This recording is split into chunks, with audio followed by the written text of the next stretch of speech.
All right, good evening, members of council and also administration, and certainly want to take this opportunity to welcome our delegation members that will be speaking later in the agenda, as well as those who are streaming from the comfort of your home. Welcome to our meeting this evening for the Corporation of the Town of Tecumseh.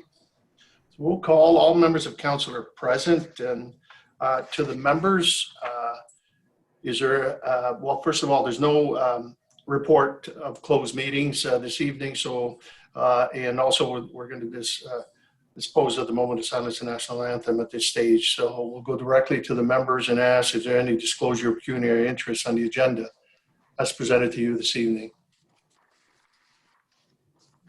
I hear none, so that will be duly recorded by our treasurer, by our clerk. Sorry, Tom, I gave you a new job. We'll move on to the minutes. Members of council, we had our meeting on July 14th, and that the minutes of the Tuesday, July 20, or the July 14th meetings be accepted as reported. Moved by Deputy Mayor Bichetti and supported by Councillor Jobin. On those minutes, members of council, any errors or omissions on those minutes as presented? I hear none. All in favor? Opposed, if any? Thank you. The minutes are carried.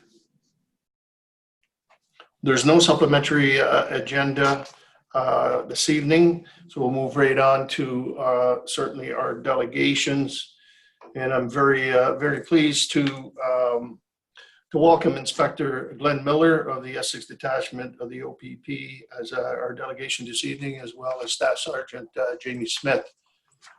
Inspector Miller is here to make a presentation to council to address the results of our 2019 Tecumseh Citizen Satisfaction Survey. And as council recalls, there was a drop in police service satisfaction of about 10 percentage points between 17 survey and the 2019 survey. So at the request of the Tecumseh Police Services Board, Inspector Miller is here this evening to speak to us on this matter.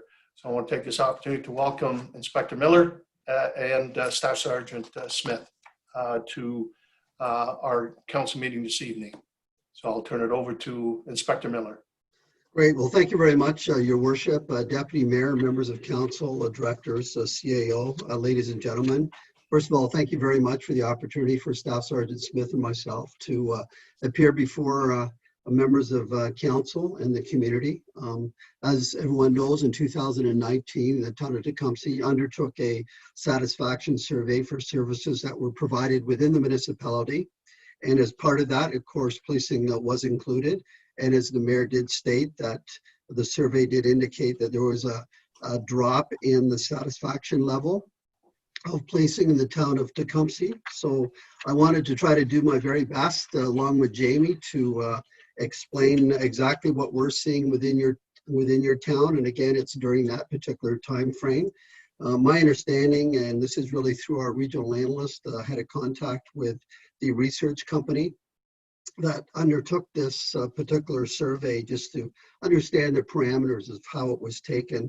We understand that there was 402 residents were surveyed from a telephone survey, and I know that back in 2016, the population of Tecumseh, and I'm sure it's probably even a little bit more, was in the area slightly in excess of 23,000 people. I just want to briefly touch on what our focus is and our priorities, because it's important to note what is keeping us very busy, and it's a lot of those societal issues. So again, we deal with these issues, all of them that are listed on your screen, from sexual violence to drug abuse, youth at risk, of course, the various driving complaints that we handle, and of course, human trafficking, which is nothing new, but certainly it's something that we speak of a lot more. So this is what certainly occupies a percentage of our time in helping to keep your community safe. When we have a look at the detachment priorities, which would be your next screen, we deal, of course, with violent crime, property crime, cyber-related illicit drugs, the fundamentals around driving as well. And also, we're dealing a lot, of course, with mental health crises we have over the years. We continue to do that on a daily basis, and also the 911 calls as well. I can report it's more current, and this will probably be the only current part of it that I will tell you, other than what Jamie will have to say later. We have a high number of 911 calls and alarm calls within the community. We've been able to reduce that now by 90%, so that is certainly very significant. Tecumseh Police Service Board priorities, it's important that we go over those as well, and that deals with community policing, our park watch program, a dedicated foot patrol. I know everyone enjoys seeing the officers on patrol in the various forms, whether it's ATV or on bicycles and other forms, and simply just walking. And of course, our high school resource officers as well, that necessarily haven't been busy in the schools, but they still stay connected with the young people within your community. We can just now kind of go, we've kind of had a look at gone from ward to ward, so the counselors can kind of have a look at this, and the public can as well. So you'll see in the top tier for Ward 1, Ward 1 is just over 4,000 residents. You know, municipal bylaws, traffic complaints, suspicious persons, theft and family disputes tend to occupy our top calls for service. In dealing with the municipal bylaws, it's parking issues, it's noise, and it's barking dogs that we are called upon to deal with.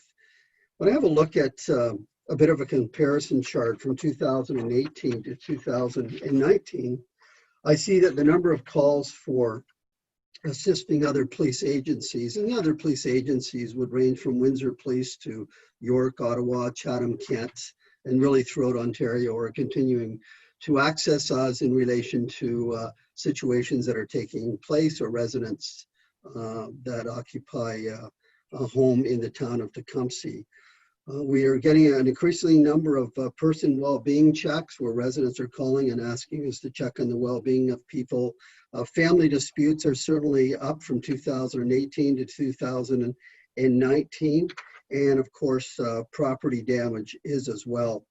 There was notable, there was 3 weapons calls for service involving a firearm seizure from a residence, reported gunshot that was heard in a neighborhood, in a major drug investigation and weapons related call, all of which of course did refer to charges being preferred in some form. We initiated also a number of ride initiatives were conducted in those areas that are high volume of traffic, and also where we're getting complaints as well. I'm happy to report that there's a decrease in the number of break-and-enters, a decrease of 53% from 2018 to 2019. Of the 7 break-and-enters in 2019, 5 were residential and 2 were from the schools. There was nothing taken from the schools. The residents that were broken into, in some cases, it was a wicker basket, lawn ornaments, and several other items that were removed. And again, those are all subject of investigations, which in most cases have been dealt with and solved. Also a decrease in the theft of 60% during that same time frame. Probably the largest area, if we're dealing with theft in Ward 1, would be theft from motor vehicles. Theft from residents is only accounted for 2. Theft from vehicles, in most cases, those vehicles were unlocked. So that's why it's important that we continue to educate the public in responding appropriately in order to secure certainly what they have. So just, I'm gonna move now just to Ward 2 if I can. And again, we take a look at motor vehicle collisions, suspicious persons, traffic complaints continue to occupy a large percentage of our time in Ward 2. One of the areas that is very high as well, and it's the area of shoplifting. We are getting shoplifting at 3 particular locations that are frequented by the majority of people, I would say probably within the town of Tecumseh. The reason for the increase is that there's more crime prevention officers that are hired by these particular businesses. They want charges laid, and we certainly follow through with that. Again, assisting police agencies remains significant. A tremendous amount of calls from Windsor Police and all of our neighboring police services to assist them with individuals that they're dealing with that had some sort of a connection, of course, to that particular area. Family disputes, animal complaints, and of course frauds remain significant during that particular time. There was 94 motor vehicle collisions. There were no fatals, and with that particular group, there were 6 personal injury motor vehicle collisions. In 6 of the PI motor vehicle collisions, 2 were vehicle on vehicle with minor injuries, fortunately, and 4 involved motor vehicle collisions involving pedestrians. All of them were solved by charge. One happens to still be open. And again, when we open a file, we don't close it until we have a resolution to that particular situation. We get a number of traffic complaints in Ward 2, is in the intersection of Manning Road and Tecumseh Road, intersections of Manning and Riverside, and Manning and St. Gregory's Road. Those are also areas of high enforcement, which will not be a surprise to anyone, which is why we certainly deploy our resources when we're not tied up on priority-based calls in order to make an attempt to reduce those calls for service. We also deal, of course, with trouble with youth, and also we have a number of instances with young people during that particular time jumping from the bridge in Pike Creek. And as of an hour and a half ago, I heard similar calls being stated there. So we continue to do our best and message out to the community that that is not a safe thing to go and do. Rides, we initiated 24 rides within Ward 2 and in the various locations, again, where we're getting instances of collisions and also information being reported to us from the public in relation to traffic activity. Again, shoplifting in those areas continues to be very high. Family disputes and animal complaints are some of the calls that are keeping us busy in those areas. I just speak to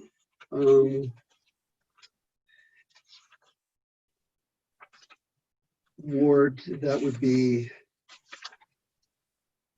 Ward 3, which is, I think, is Councillor Tonio's particular area. Again, motor vehicle collisions, traffic complaints, municipal bylaws, a lot of, again, shoplifting, family disputes, a lot of warrants being executed in that particular area, a number of trespassing complaints investigated. We also conducted focus patrols in certain areas dealing with hate crime and also break-in or theft and mischief calls as well. We conducted over 14 ride initiatives at 8 various locations in that particular area. There was a decrease actually in the number of break-and enters, so from 2018 to 2019, a 38% drop. Also a decrease in thefts of 53% during the same time frame. So that is good news. There was an increase in robberies within Ward 3, dealing with home invasion, attempt robbery, robbery at local businesses. In all cases, arrests were made. And in one particular case, which involved an attempt robbery, there was 3 youths that were directed to youth diversion, which is absolutely an excellent program, because certainly on those particular instances involving our youth, depending on the circumstances and the severity of it, and in conversations certainly with the victims, there is that opportunity for us to do that type of diversion, which is which is good in that particular case anyways. So it doesn't impact people with a criminal record. In wards 4 and 5, we kind of grouped that together. High number of traffic complaints, motor vehicle collisions. Of that 293, 90 of those traffic complaints were from Ward 4, 203 were from Ward number 5. So we've also noticed in that particular area an increase of the number of break-and-enters that were occurring into various businesses, and a decrease in thefts during that particular time frame as well. So residents that were living within wards 4 and 5, within the boundary limits, certainly may experience crime and traffic concerns outside of the boundaries. Yet it is reflected, certainly, we believe, at least through our analysts, in their particular view of what's taking place in those areas. I know that the biggest concern has to do, fortunately, Tecumseh has a very low crime area. So we're talking about traffic-related instances. The town of Tecumseh is a very welcoming community. They welcome in a lot of people from outside of the area, and people simply coming to visit, do business, or possibly make a decision that they would like to reside in the town of Tecumseh. So the traffic volumes are very significant. We respond to hundreds and hundreds of calls for service that are received through our provincial communications center. I appreciate the counselors directing those individuals that are calling you direct to call the OPP direct. That certainly enables us to provide a very timely response in order to deal with those particular things. Myself and Jamie Smith and all the officers are always interested and attentive to the comments that are made by people. What we strive to do is we always strive to do a better job at the various things that we're dealing with. And I'm sure that some people have ideas of what we should do and where we should be.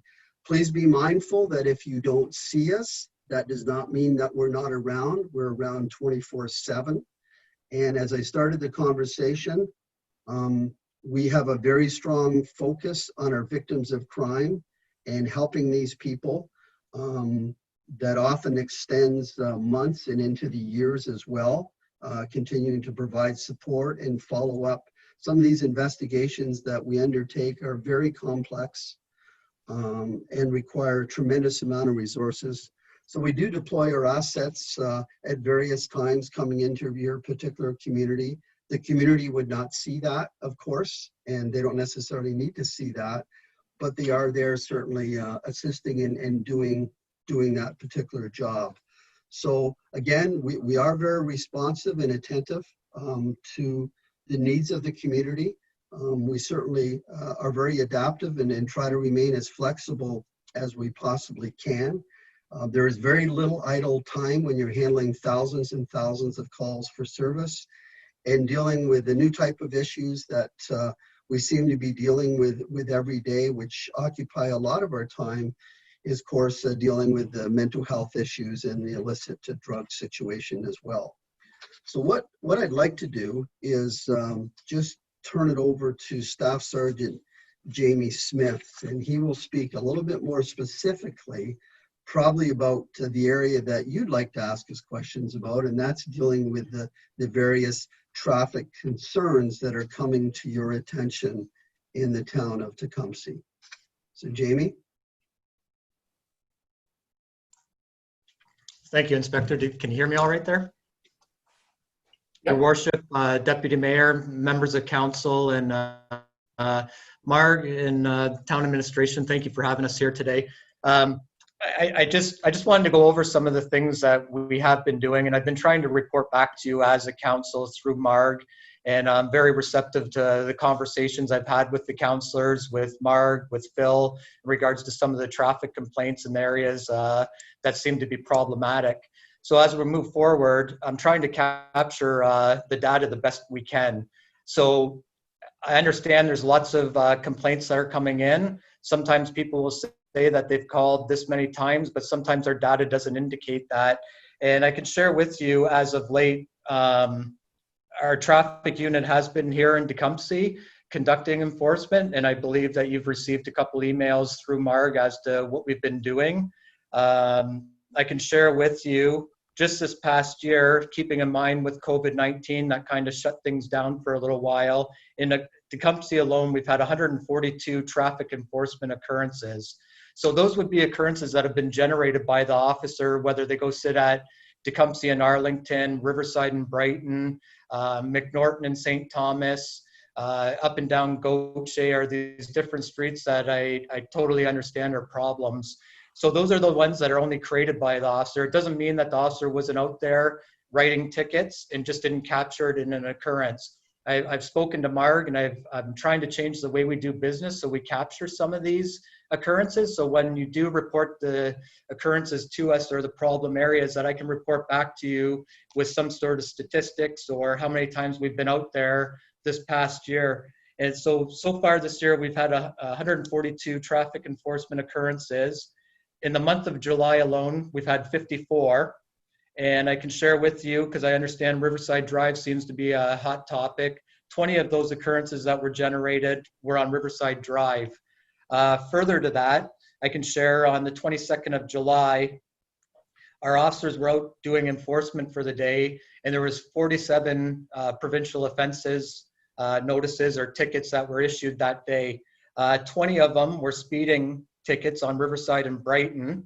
I can share with you on St. Gregory's in Arlington, we had 8 stop sign violations that were recorded there, 5 of which were residents that live on Arlington. A lot of times we find when the complainants call in, a lot of times it's the residents in those areas that are committing the offenses.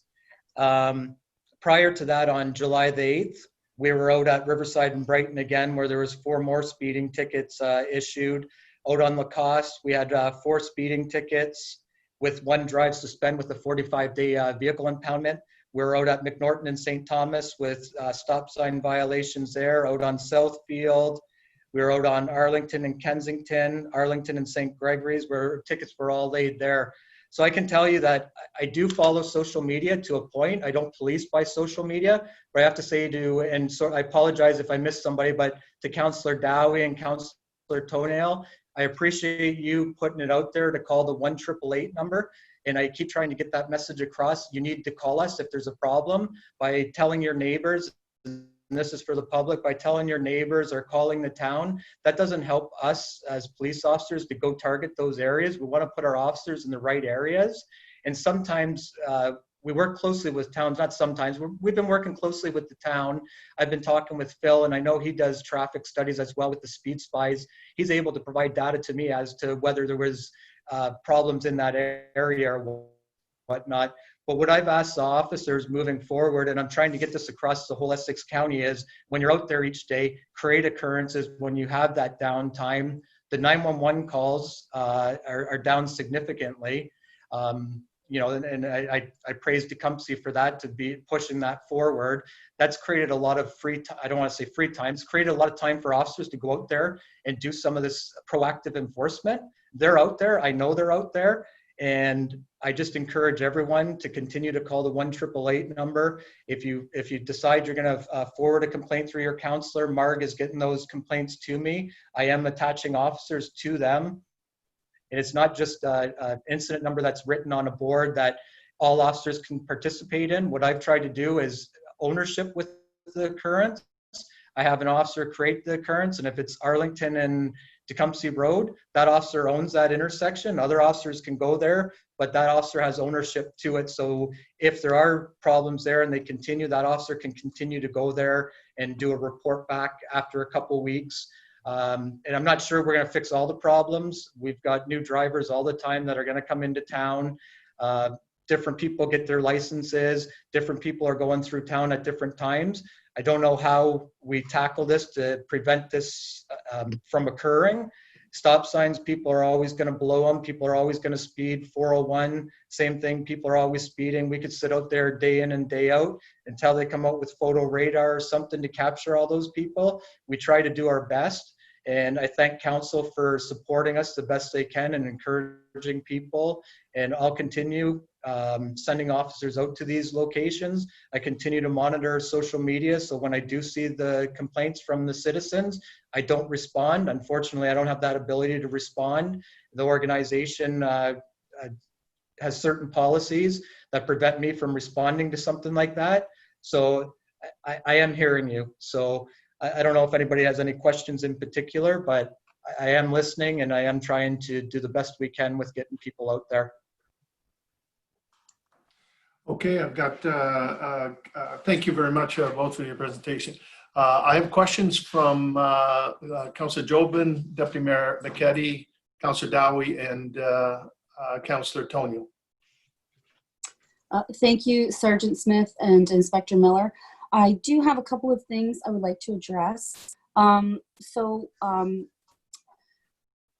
Staff Sergeant Smith, you had mentioned that Riverside Drive is a hot topic. I take a big issue with that because Ward 1 and 2 in total have 91 calls for traffic complaints, where Ward 5, I'd like to make them a hot topic. They have 203 traffic complaints with less constituency base, basically. Inspector Miller had mentioned that the analysts have a view of this area. Can you just clarify what that view would be and how I can respond to my constituents on what we're doing to be responsive to these 203 calls? I can share with you, Councillor Jobin, and I don't have the stats in front of me right now, but I can share with you a number of our stunt driving complaints are initiated in that area, up around North Talbot in the 50 zone there. A lot of, I think in 1 week we had about 8 stunt driving where we seize the vehicle for a certain period of time, 7 days. And I don't have the stats in front of me how to address them, but we are out in those areas as well. As of late, it seems like it's more in the core of Tecumseh that I'm receiving the majority of the complaints. But I can tell you out down south in the Walker Road, Highway 3, North Talbot, County Road 46, all in those areas, there is enforcement that's done out there. Okay. Now, secondly, to your statistics, you have a line item called assist other agency. Is that us receiving additional assistance or us offering assistance outside? Because in total, we have for the wards, in total, 176 assist other agency. What does that mean? We're giving our patrols out, or we have to take in additional patrolling? Yeah, without looking at the statistics, it'd be hard for me to look at each individual occurrence to see where we're assisting other agencies in that respect. It could be Windsor Police is asking us to go check at a residence for a driver of a vehicle, or it could be Windsor Police asking us, or Amherstburg or LaSalle to go to a business to see if an individual is there working that day. I'd have to go through all of them to break it down to see where we're getting those top calls for service. I don't have that at my fingertips right now. No, for That's sure. something I could get back to you on. Sure, but just to break define them that, when it says assist other agency, that's a patrol being removed from our area and being borrowed out or lent out to another area, basically. No, it wouldn't be that. That wouldn't be assist other agency that way. It usually wouldn't assist other agency. Is it the police agency? Is that what it says there on that one, or does it just say agency? In every ward on your graph, every ward has a line item that says assist other agency, and so each ward has a different number associated to it. I just want.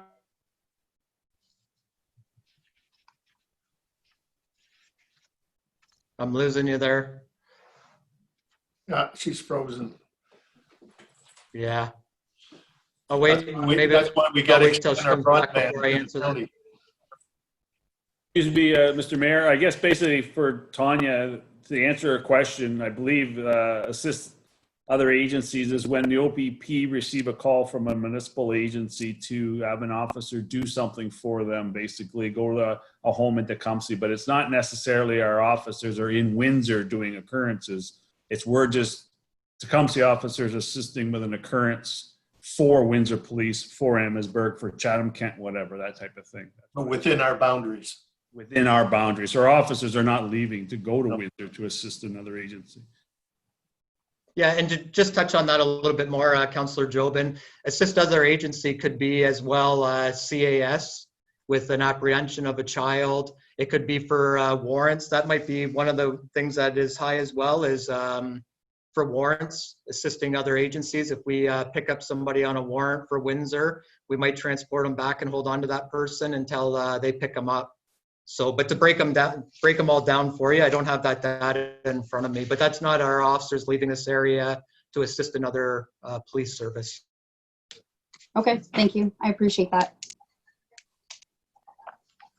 You're welcome. All right, Deputy Mayor Becchetti. Thank you, Your Honor. Thank you, Inspector Miller and Staff Sergeant Jamie Smith for the presentation this evening. Again, what's nice is that, if we do this on an annual, it's good for the public to see, especially with the presentation, with the numbers. And just to reinforce what Councillor Jobin was saying, she actually took my question too. If you look at those numbers in terms of the main two, the traffic complaints and motor vehicle collision, if you look at the wards in terms of the numbers split up, Ward 4 and 5 is double than Ward 1 and 2. And so when we say double, it's important because not only that, we have to deal with those traffic complaints, but it's important for the public to see that it's not just a Riverside, Arlington, or Lacoste speeding issue or McNorton, that these traffic complaints are town-wide.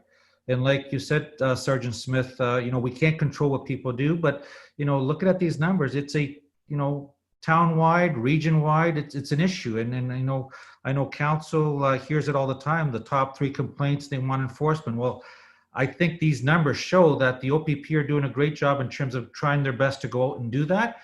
If we need to enhance and do more, that's another discussion. But I think having those numbers and based on that is an eye-opener.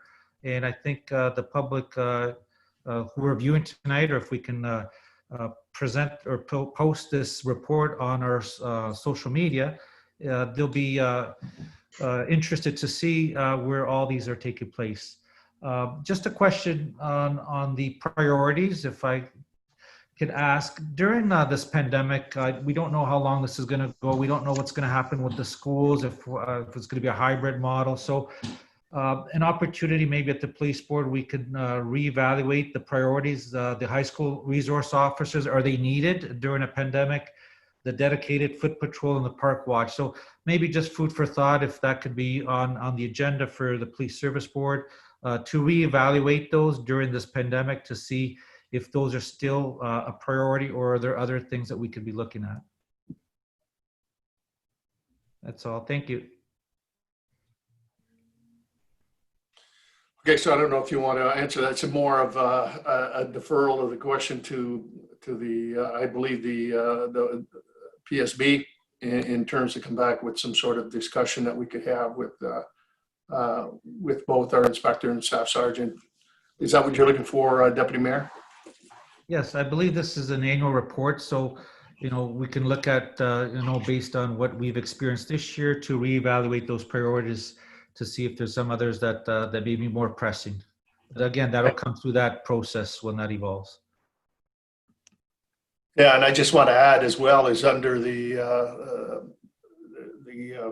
Emergency and Civil Protection Act as well with COVID-19 as well, to help supplement and support obviously our bylaw enforcement officers. I think it's a critical thing that the Ontario Provincial Police also are there to help support the Emergency Act as well. So because we've known and seen some instances where we could have used an extra pair of hands, and for sure in terms of dealing with folks that are not abiding by Section 22 orders from public health and many others. So I think that's a point I think that I'm getting also from other folks. But I'm gonna hold off till the very last, so I don't want to.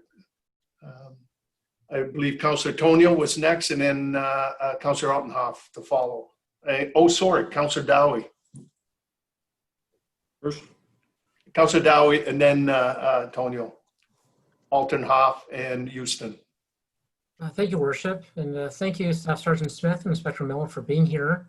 Appreciate your availability, and actually, a really some informative comments. Certainly, the fact, Sergeant Smith, that you're monitoring the social media posts, I think is tremendous.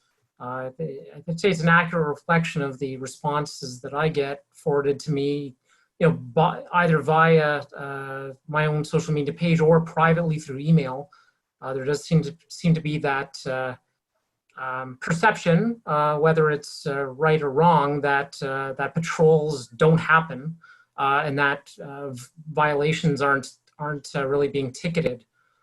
So that you're monitoring that, I really appreciate that. I certainly hope you sustain that. I do my best to report referrals to the 800 number. However, there are a couple of things I just wanted to run by related to that.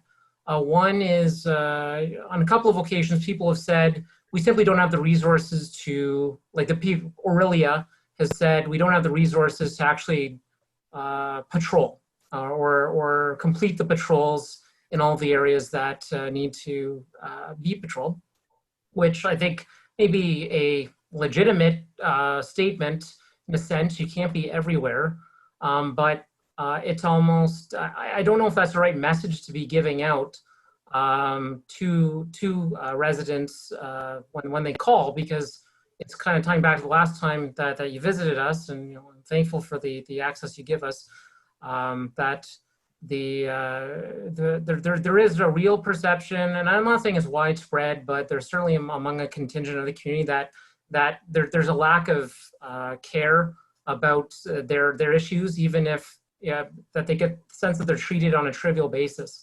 So that's just one thing I wanted to relay.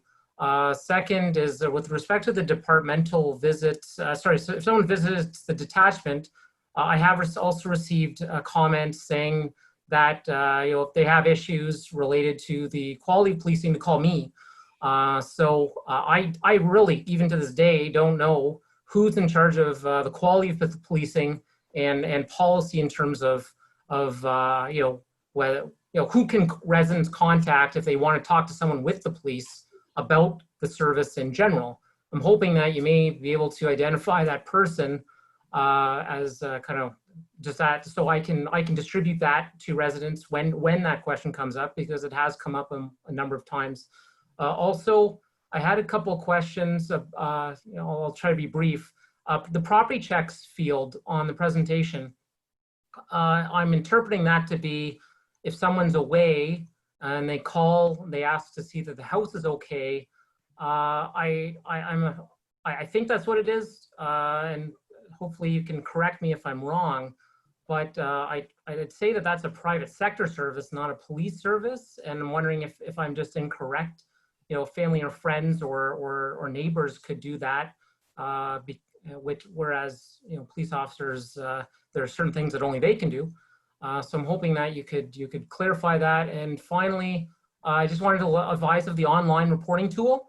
There appears to be a mistake on there where it's listed as driving complaints. You can note online. I've been advised by people who have made that effort that when you go through the form, that it actually tells you have to call the 800 number. So that's just something that certainly language needs to be corrected on the website. I just want to let you know that has been relayed back to me. Thank you. Okay, thank you, Councillor Dowie. I can answer some of your questions here. I wrote down some of them. If you are having issues and somebody has an issue with the quality of service, if you want to go through Marg or whoever through the town and send it up to me, I'll reach out to those residents and have a conversation with them. I have no issue with that, to find out what the concerns are so I can address them. Because I go back to my point earlier, if people are not calling the police, or if people are not addressing the concerns, or just going to you, and I'm not saying they wouldn't filter up to us, because I know you do a very good job at responding to people and providing your phone number and that, but I have no issue if you want to direct them to me here in Tecumseh. have no issue with that. The property checks could be one of two things. The property checks could be a resident goes away, calls up the OPP and says, I'm going to be away in Florida for a couple months. Would you mind checking on our residents? And we create an occurrence and we'll do property checks there. Or one of the things that I always had officers do was at nighttime, we'd have business break and enters, whether it be a business just in Green Valley Plaza or down south in Councillor Jobin's area. I'd always have officers do property checks. So they were specifically out there looking for the people trying to go through cars or breaking into businesses or residents. So that's what that would be. And we kind of gather that information to know where our officers were that evening. In the event we did have a break and enter in an area where an officer was doing a property check, he might have stopped the vehicle in that area at that time and could identify a suspect that was in that area. To your last point, the online reporting, interesting you bring it up because the town of Lakeshore just brought this up as well. And I brought it up to our frontline support unit in regards to these online traffic complaints. And it appears that it's been brought all the way up to the top, and I'm not sure that it's going to get cleared up.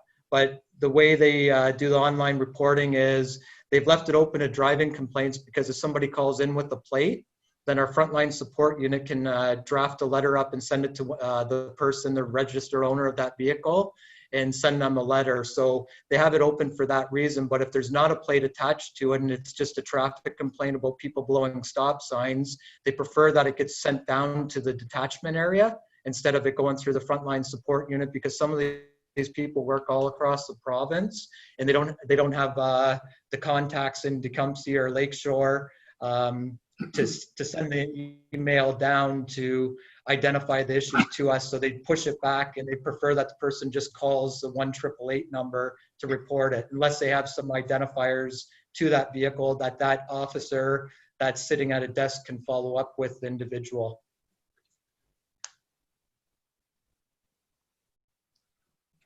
Thank you. So thank you for that clarity.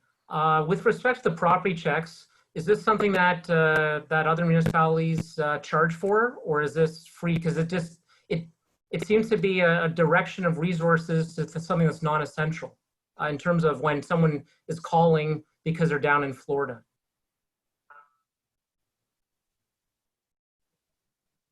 Inspector, I'm not sure. Do you know if, I don't know offhand, you would know this better than I. Is this a billed service? I don't believe so, but No, it's not a billed service. And in fact, I think a lot of the times when we do get those particular calls, some of the calls that we do get are from individuals senior within our community. They necessarily maybe not have family that's kind of close by. So we'll certainly make a note of it in our logs there or whatever to go and do it. But the majority of property checks that we do is exactly kind of what Jamie was talking about. Is we have a number of individuals that are very active in criminal activity, both during the daytime and during the nighttime. So we provide focus patrols in those particular areas. And we will not just check a property once. We will often check it a lot more than that, because we realize that individuals are looking at us as well and assuming that we will never come back to that area. So it's constant checks all the time. So when we do find out an instance that there has been a break-in, whether it be to a house or to a commercial residence, we're able to track that through the data, exactly kind of who was in that area and when the last time that we were there. And then we're able to access the camera networks that are available to us through the various businesses. So a lot of it, the property checks are relation to proactively, hopefully reducing the criminal element that are moving throughout the various areas at all times. Thank you. You've answered all my questions. Just before I go to Councillor Antonio, just to go back to Councillor Dowie's request, I on the not so much on the businesses. That makes a whole lot of sense when you're going in there to check, because that's been in Oldcastle, for example, and so forth. So there's opportunities for obviously criminal activity, and if there's nobody in those facilities and so forth. On the personal side, somebody going to Florida and so forth, if you remember when we identified that the 911 calls, for example, they were the highest in terms of fee for service on an ongoing basis, not only dedicated to us here in Tecumseh, but it was everywhere.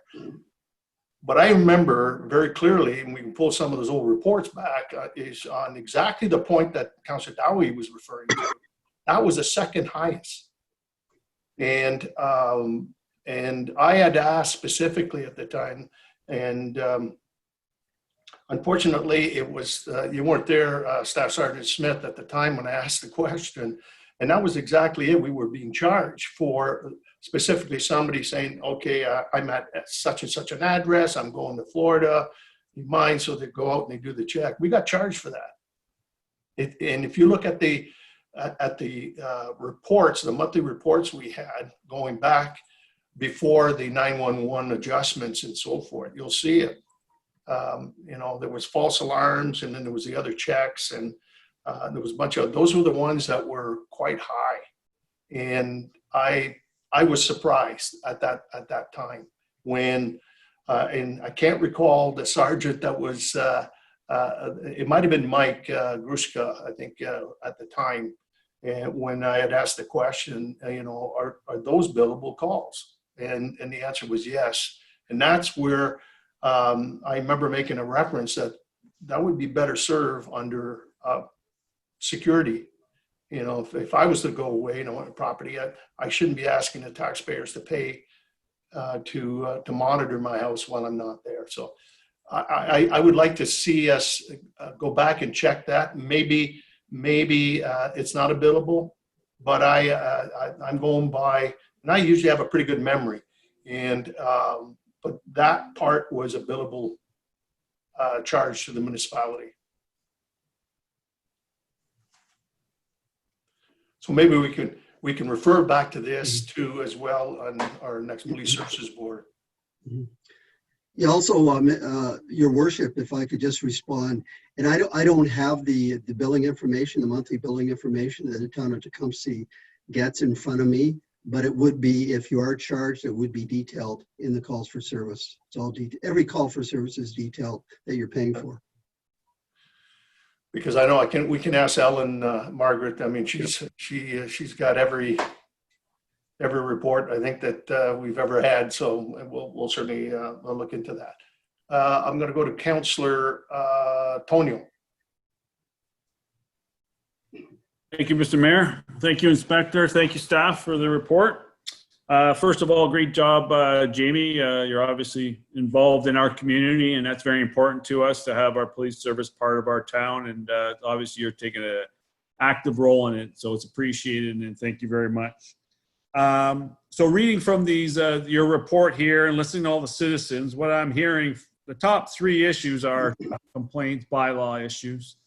And some of the remedies possibly for this, I believe we had a contract policing meeting late 2019, and we can purchase enhancement officers for traffic. I did ask our financial officer to give me some numbers. Basically, for 2 officers to be strictly dedicated to traffic would be a roughly $300,000 a year, which would be roughly $31.65 per household. And then those officers would, I believe, Inspector or Staff Sergeant, you can confirm this, but I believe those officers would be Tecumseh officers to do those strict duties of traffic, bylaw, whatever we purchase them for. So that is one remedy that Police Service Board and administration, along with council, we could discuss over the next year or two. Another one that our Phil Bartnick, in charge of public works, he's been working on a speed mitigation program where we use various data and metrics from our community and electronic devices along with information from the OPP. And we give every street and every area on the streets a value. And from that value, we can determine, yes, it warrants officers going there and doing radar, or no, it does not warrant officers going there because there is no data to say that there is a problem on that street. So I think administration, we should start looking into this speed mitigation a little farther and start getting these metrics. And then when we have citizen complaints going to the OPP or through us, we're able to use this data and have more informed information of if we should be out there doing enforcement or it doesn't warrant it, and the resources could be used elsewhere. I don't know if Phil Bartnick wants to speak on it or if that was good enough what I said, but go ahead, Phil, if that's okay with you, Mr. Mayor. Yep, no, that's fine. Mr. Bartnick. Thank you. Yes, through you, Your Worship. So the town does have a couple of speed radar trailers that actually display the speed as people are driving by. We also have two what they call black cat boxes that are somewhat covert in nature, where they're placed on the pole and capture that data as well. And what we're trying to do right now is we're trying to consolidate the data and information we've gathered over the last number of years and provide that to Staff Sergeant Smith and his folks over at the OPP to identify those roads or areas where there seems to be a speeding issue.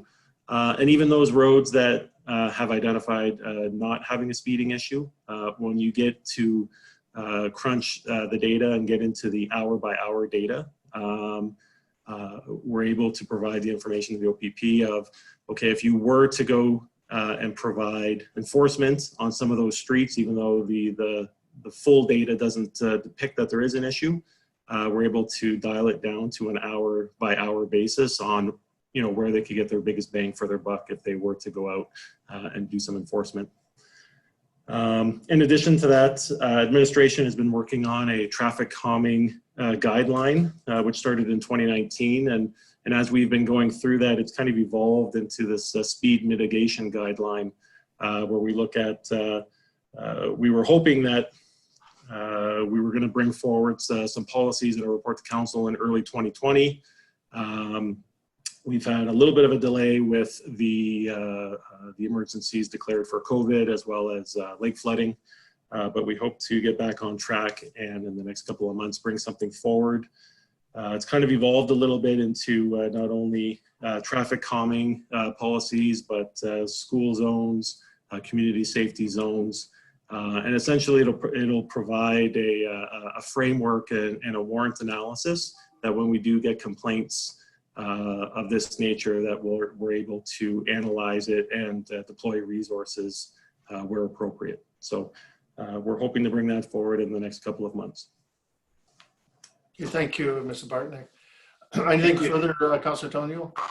Yeah, sorry, thank you. Yeah, and just listening to the citizens, we need more police presence. The citizens want to see the police cars out there. They want to see them parked on their parks or around the schools or at arenas. So if we can just get a little more public, or police presence in the public, it would be appreciated.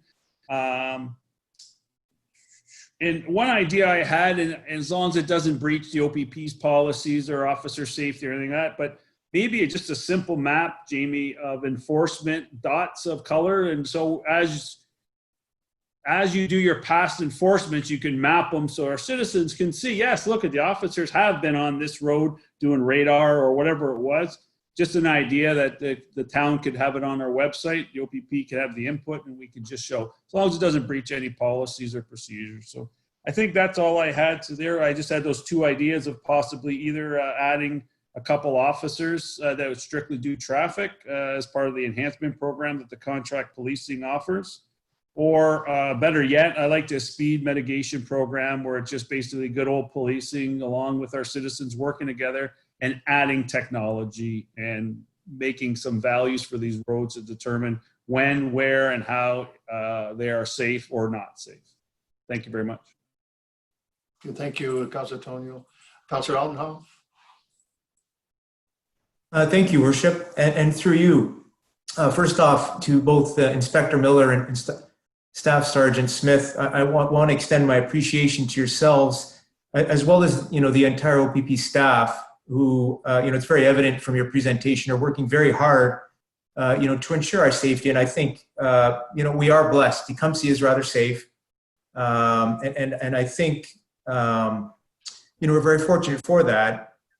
That being said, I think that the purpose of this presentation was certainly to respond to the kind of the recent feedback that we received on the citizen satisfaction survey, where it was actually trending down. So any input or comments, questions I provide, I really just want to provide them so that hopefully it can assist when the next satisfaction survey comes out. We'll see improvements, because the whole concept of continuous improvement is something that we're seeing everywhere. And I hope that certainly if we can integrate aspects of this into policing, it'll give our residents a lot, make them feel a lot more comfortable with regards to what's going on. So I would like to echo the recent comments that Councillor Tonio brought up of really kind of integrating technologies that we have that are available to policing, again, respecting policies.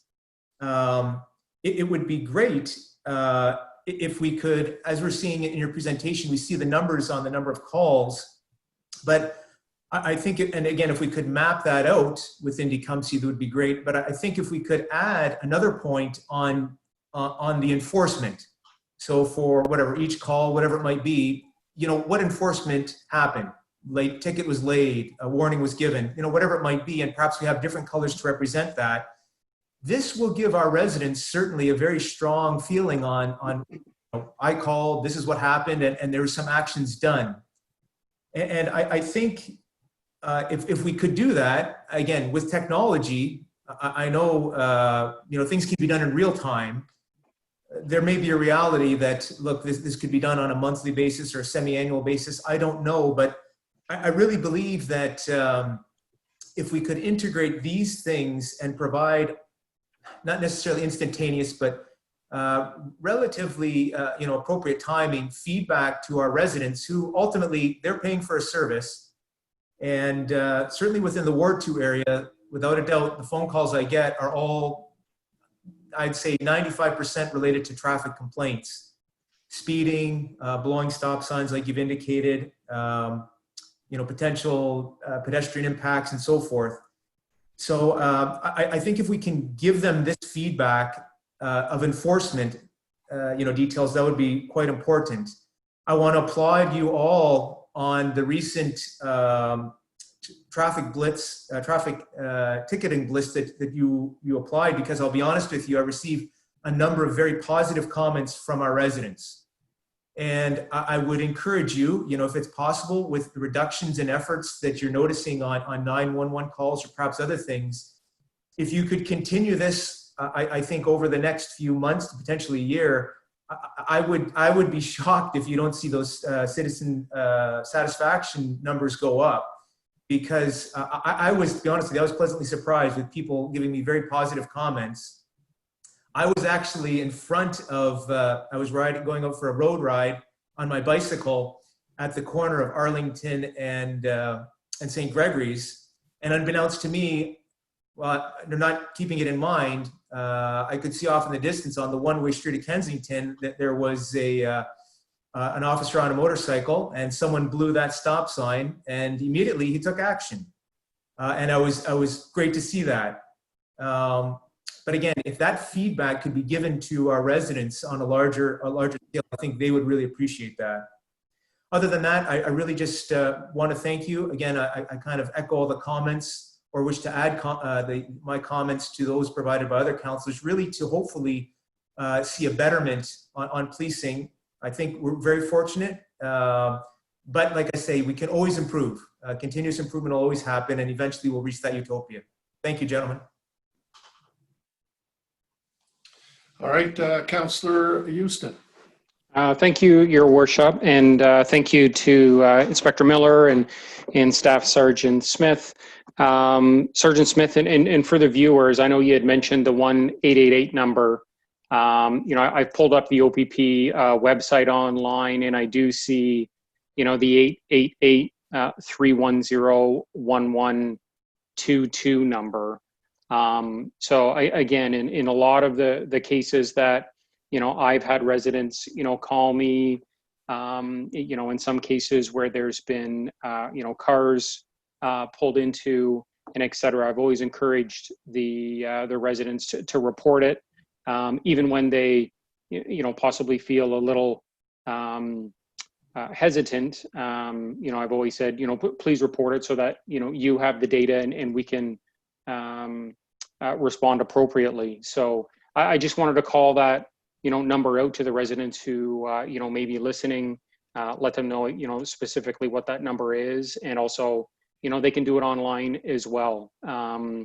One question I had just regarding the Ward 4 and 5 data, traffic and motor vehicle collision, really right there in the top. And just hoping to have a little bit of, insight into those numbers and how much, EC Row, Manning Road, 401, and number 3 really impact those figures. We all know how busy all of those roads are. So just wanted to, hear from your perspective. I also see Ward 3, motor vehicle collision and traffic complaints, number 1 and 2, and EC Row for us really sits, right there between 3 and 4. So just wanted a little more information into those specific numbers and roads and how they impact those numbers. Sergeant Smith or Inspector Miller?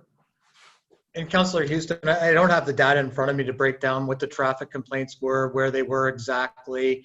We didn't break down our complaints right down to exact locations. I mean, our analyst is capable of doing what Councillor Altenhoff is talking about, doing the geo mapping with putting, I think he did it with the satisfaction survey where he put the calls for service and pinpointed them on the maps where they were exactly. But to answer your question, I don't have all the data to answer it, to say exactly. I mean, I know down in the North Talbot area, in the mornings, you get a lot of more traffic off Walker Road and down North Talbot, down 46. It's highly traveled, and I'm not sure where the Zares parking lot and County Road, or sorry, Tecumseh and Manning Road fall in. But a lot of times we get the fender benders in the parking lots and stuff like that at the intersections. But I don't have that data again specifically to break it down for you to say that, 50% of the calls are on the 401 and 25% are on County Road 46 or EC Row or whatnot. It could be broken down to that. I'm not sure how much effort or work it would create for our analyst, but he could very well pinpoint those locations. It could be very well Highway 3 and Walker Road or in those areas, or sometimes in those parking lots on North Talbot and that when people are leaving work, whatnot, or vehicles hit at the Charles Club or wherever. So unfortunately, I apologize. I don't have that information for you. No, and I'm okay with that. I wasn't looking for, specific data, but, just mentioning EC Row, 42 Manning, 401, we know how busy those roads are. So, I can, make the assumption that, those are, really impacting the bulk of our numbers here.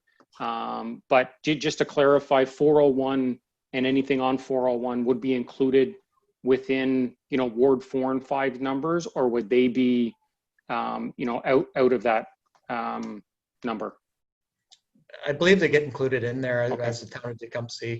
I don't know, Inspector, if I'm wrong in saying that, but I believe so. And to be quite honest with you, since the cement barrier has went in, the accidents along those areas are not that bad, other than, sometimes at Walker Road when the truckers are getting off for whatever reason, sometimes their loads have shifted and they've, been in accidents there, coming off the roundabouts and that. But yeah, in AC Row, I really don't think in that stretch we get a whole lot of really calls for service there. To be quite honest with you.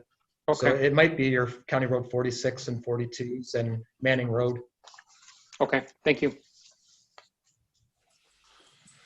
Okay, I'm going to weigh in. Well, County Road 22, I wish you were on that road a little bit more, because I live right alongside it, Sergeant Smith, and I can tell you on Saturdays, Friday nights, and Sundays, you do a banner business there. I can tell you from noise, from screeching tires, and road racing.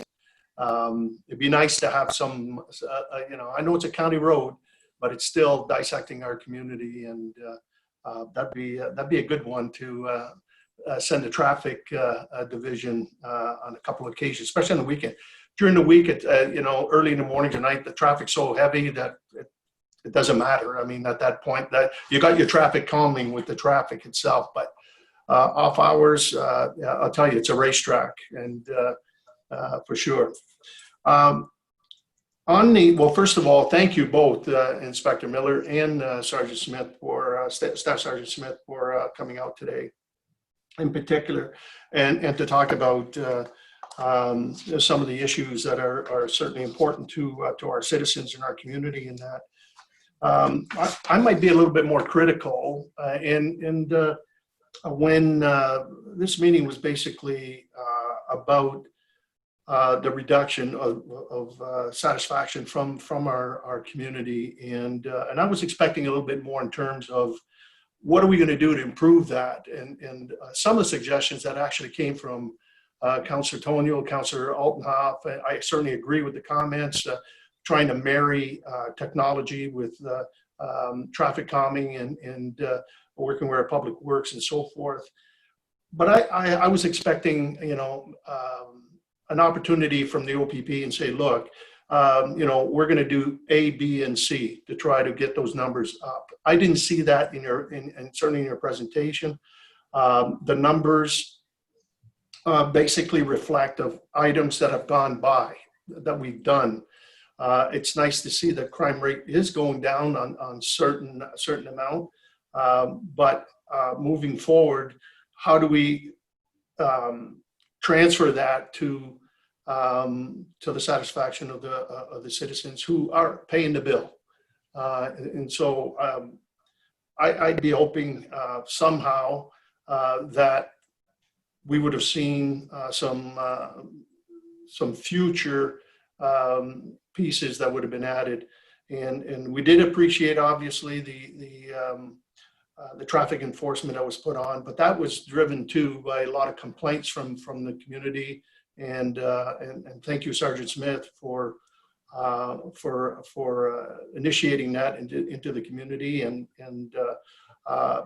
it was obviously quite eye-opening, not only at the amount of tickets that were handed out and the warnings, but in some cases, the severity of the traffic violations, the stunt drivings in other parts of the community, and even in high traffic areas and so forth.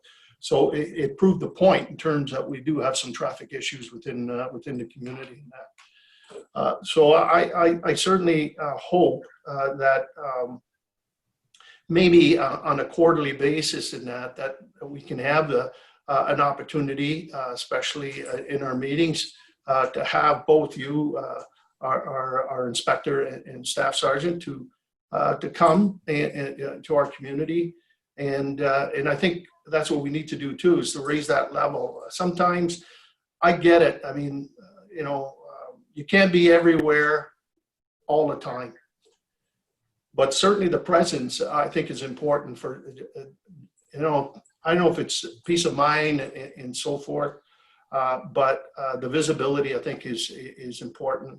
The foot patrols, and certainly I'd like to see more cycles in our parks, in particular, some of the parks like Lakewood, the bigger ones, as we start to open up our community through stage 3, which will be coming, but it certainly is not going to take away the seriousness that we're in under the pandemic.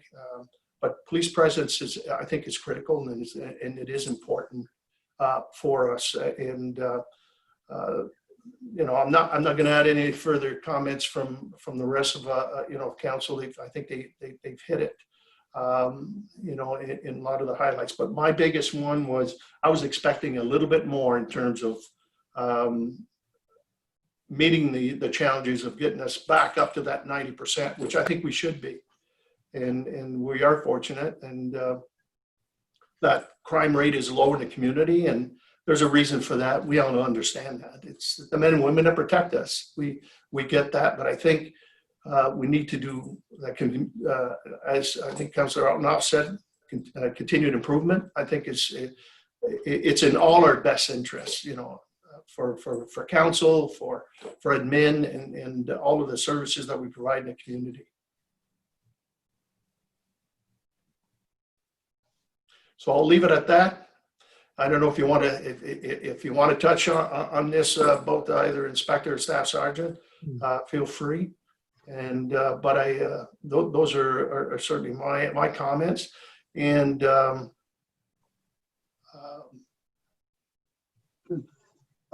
yes, Your Worship. Maybe just to touch on it just very briefly.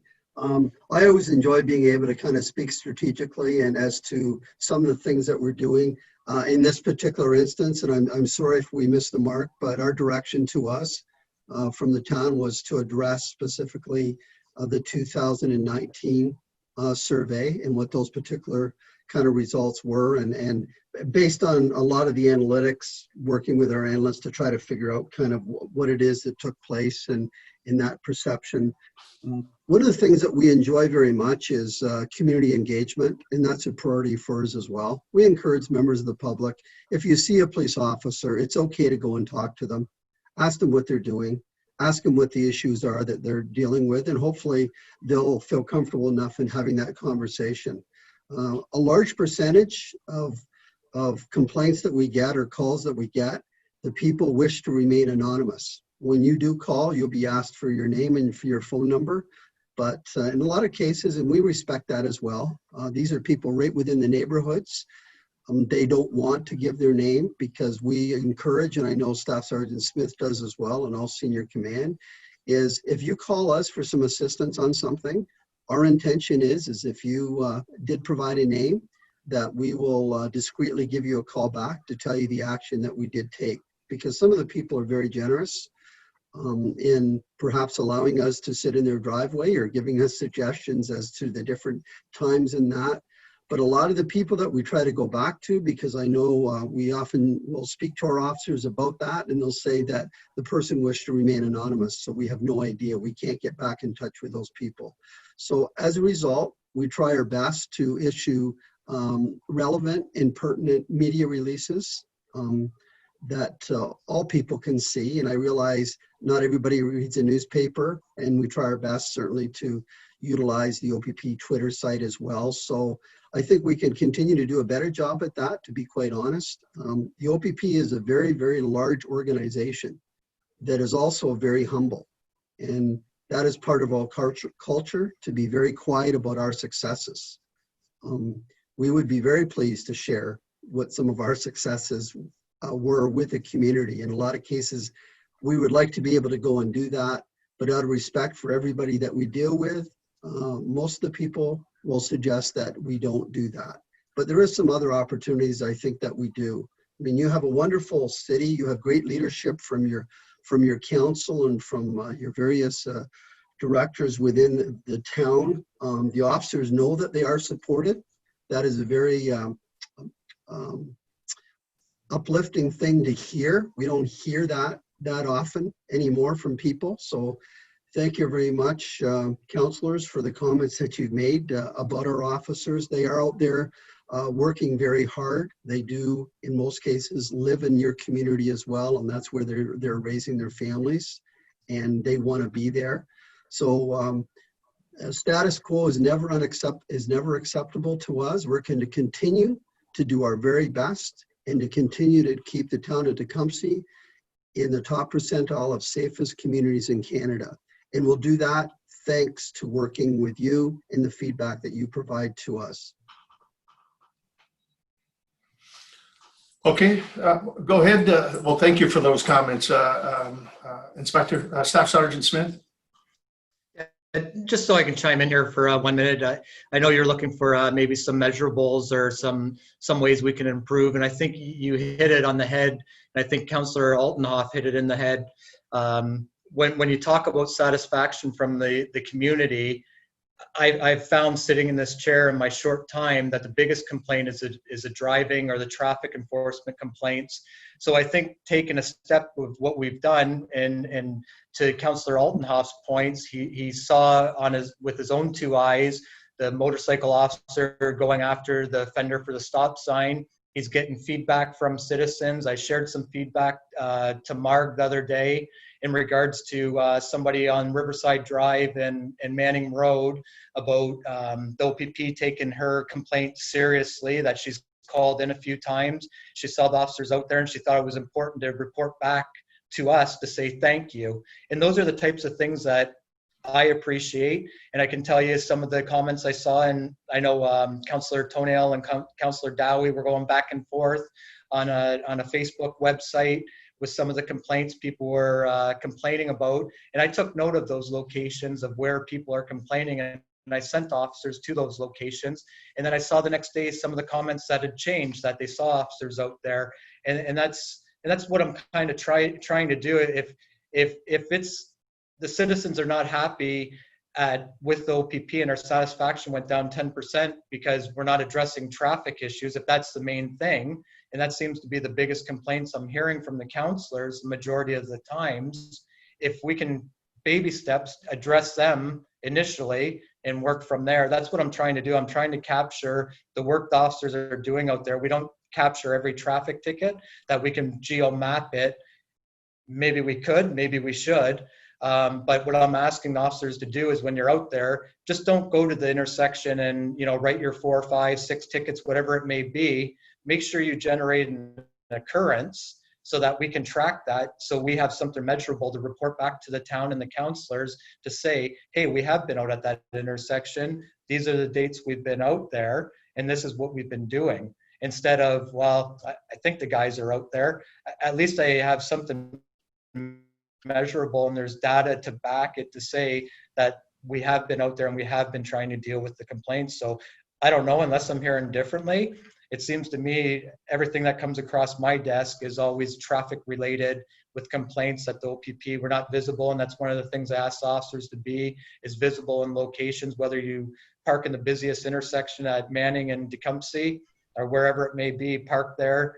You monitor traffic, let the people see you, get out, walk around, do some foot patrol in those businesses or whatever you can do to be visible right now. So that's, for me, my priorities right now are the visibility and the traffic issues, as well as keeping the community safe and responding to all the calls for service that we're called upon to do.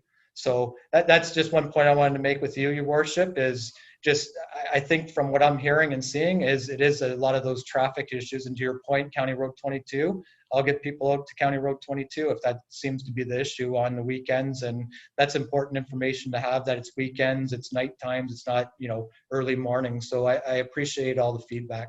Thank you. Well, I like the comment in terms of baby steps, and I think that, we're going to need that. And I think that's what's needed. I mean, point of attack is where the complaints are coming from, and what they are, and it seems to be that's a big issue, and we certainly appreciate that fact. I think that's important, and I think if the visibility is there, and if the residents see that impact, that visibility, there is no doubt that numbers should go up. And I'm not trying to say that that's the most important thing, but it's a critical point, certainly in that regard. So I certainly appreciate the comments, and I think the way to success here is through continuous improvement, and it's no different. I think our satisfaction, has been between the community 97, 99%. We're always striving to get 100%. So and I think we can't stand on our laurels, and it can't be status quo. We should be always trying to make our community better, in every facet and every service that we do deliver. I think that's a critical point. And communications is critical, but I think the point that I think is important for us is that we have that information, as it was alluded to, where and if it can be done, the GIS, the plotting, and so forth. When people do call us, and if we've got access to that information as well, we can deflect a lot of a lot of issues. And certainly, I think that would be beneficial as well because we can utilize, we've got some very good social media experts on council that use social media very well. But I think that's the information. And it also sends a message to the people that are driving through our community. Yes, you cut 5 neighbors in Arlington and so forth. That's one thing. But you want to send a message to say, if you're going to drive through our community, take your time and have a good look at how good our town is. If not, if you want to drive real quick, then we'll gladly introduce you to the OPP. That should be our motto. Take your time, enjoy the scenery. If not, then the OPP will be there to welcome you. So if there's no further question, I believe, Margaret, you've got something, and Tanya. Thank you. If the counselor wishes to go first, I can wait. That's no problem. I'll make my point after. Thanks. Okay, thank you. Councilor Jobin? Okay, thank you, Margaret, and thank you, Mr. Mayor, through you. I just want to be responsive to a few things that have just come up since I spoke firstly. I would like to see a presence, obviously, because we've seen the statistics, 203 calls for the Ward 5 area. But there needs to be a balance in the presence, because we talk about this every year all the time. It trends. When there's an increase in robbery, theft, B&Es, traffic infractions in the north end, you increase presence, and then the south end fails, and there's an increase there, because that's what criminals do. They're professionals. They pay attention to where the presence is and where it isn't. Currently, right now, you have a decrease on the Riverside Drive area because you have a higher presence. And now, just this last weekend, vehicles have been stolen out of properties, gas being stolen off of farmlands. And when you talk about people coming through our communities, yeah, we are a throughway as well in the heart of, like you had mentioned, Walker Road, Old Castle area, connecting to the city of the town. They can also observe the beans growing and the corn growing freshly and taking their time as well. And they like to offset onto our rural roads. So when we talk about a presence, it has to be a balance. Because like I said, when we acknowledge one end, the other end get ignored, and then they switch. It's almost like they know, oh, police presence down the north, let's all go to the south. Or you hear people talking about it in Kingsville will have a rise, then all of a sudden Lakeshore has a rise and Kingsville has a decrease. These people are professionals, you all know it, we all know it. So I guess it's just a matter of balance in the presence is what I'm asking for. Thank you. Inspector, you want to weigh in or stop? I often, our deployment model, as everyone knows, it's an integrated model. And we're like a hockey team where the assets are continually moving at all times. And I know our NCOs deploy those particular resources to those areas at the various times of day. We know when we have a high volume of calls that are going to be taking place. We know those times. We know when the traffic volumes tend to start spiking. We know those instances where individuals, and in most cases now under the new Bill 75, it's very difficult to hold anybody in custody at all. We can arrest an individual late at night for a break and enter, and we'll process them. And later on that day, they're out, and we will rearrest them later on in the day. So that consumes a lot of our time. So we bring in a lot of different resources, and the resources that we have aren't always the ones that are colored black and white. A lot of other resources that certainly are in place that are trying to gather the information, and so we can kind of hopefully prevent crime rather than investigate the crime. Okay, thank you, Inspector. Our CAO.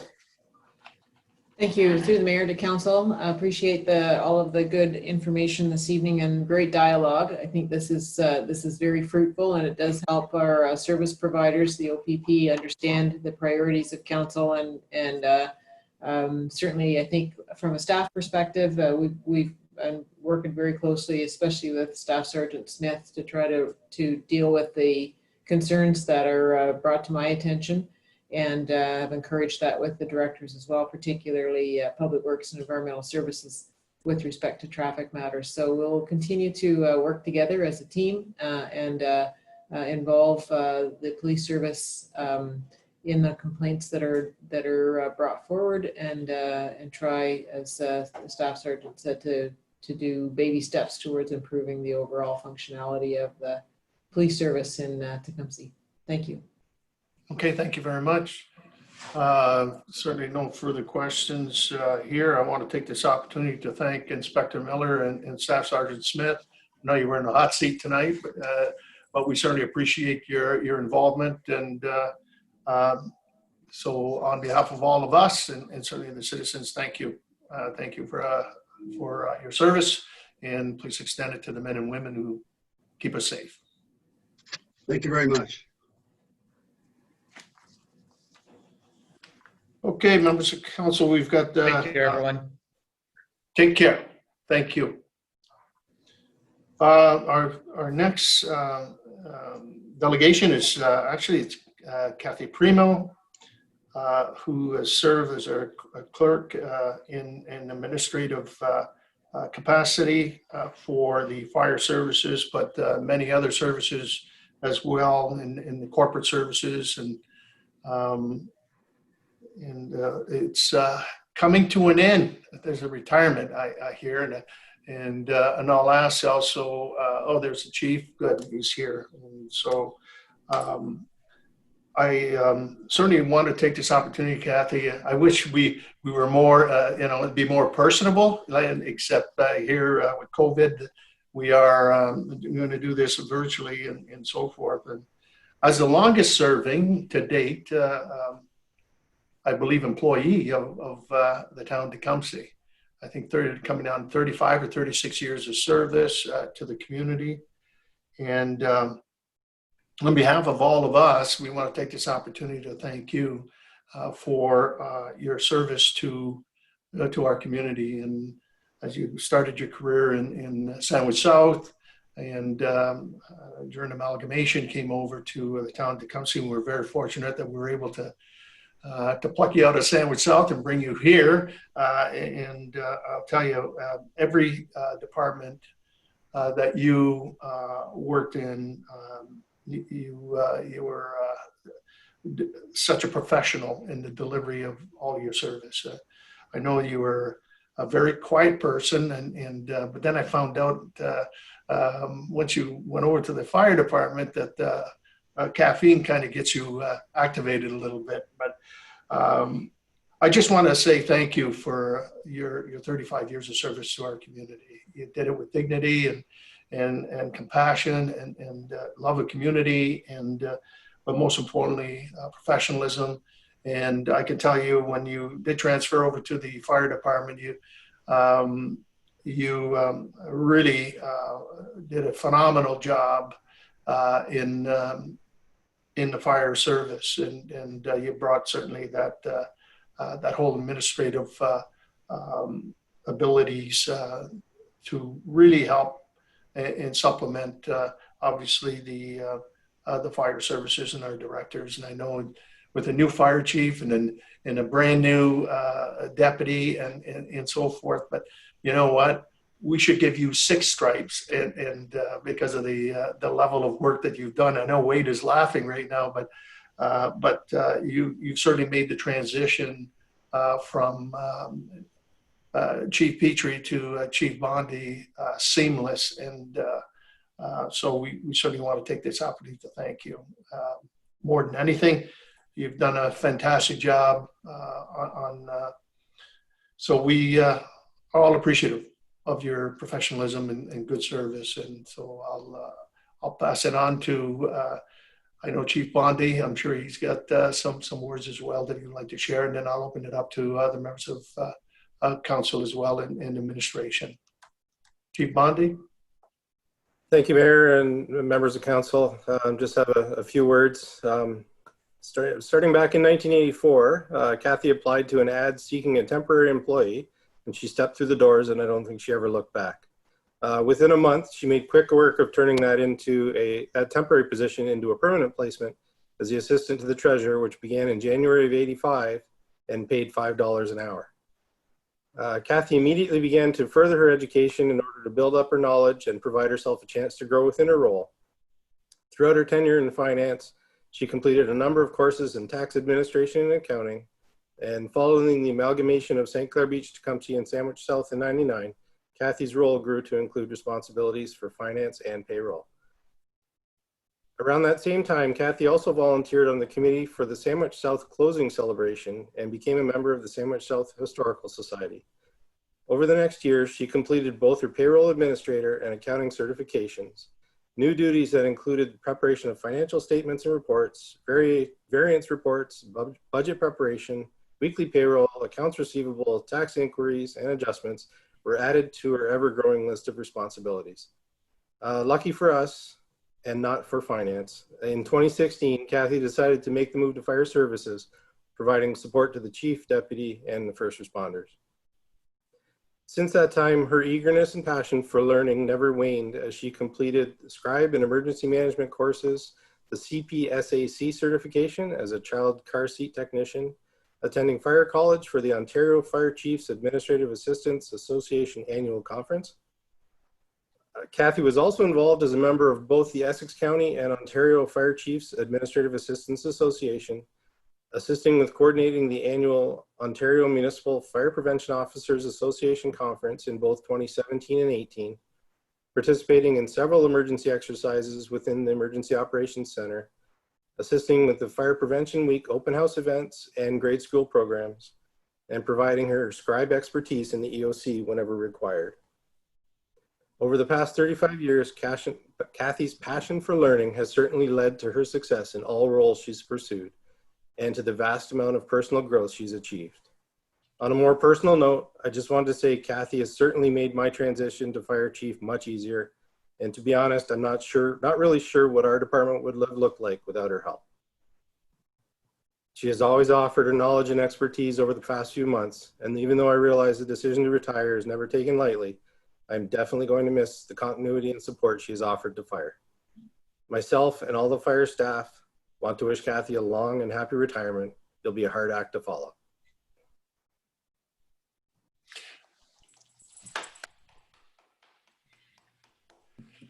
Well, thank you very much, Chief, for those words. And I don't know if members of council, if there's anything that you want to weigh in. Deputy Mayor Becchetti. Thank you, Your Honor. Kathy, thank you so much for all your years of service. I know we go back in Sandwich South, working in that little municipal building that's come up for rezoning now recently at the town. But I remember when I first got elected back in 1994, you were there.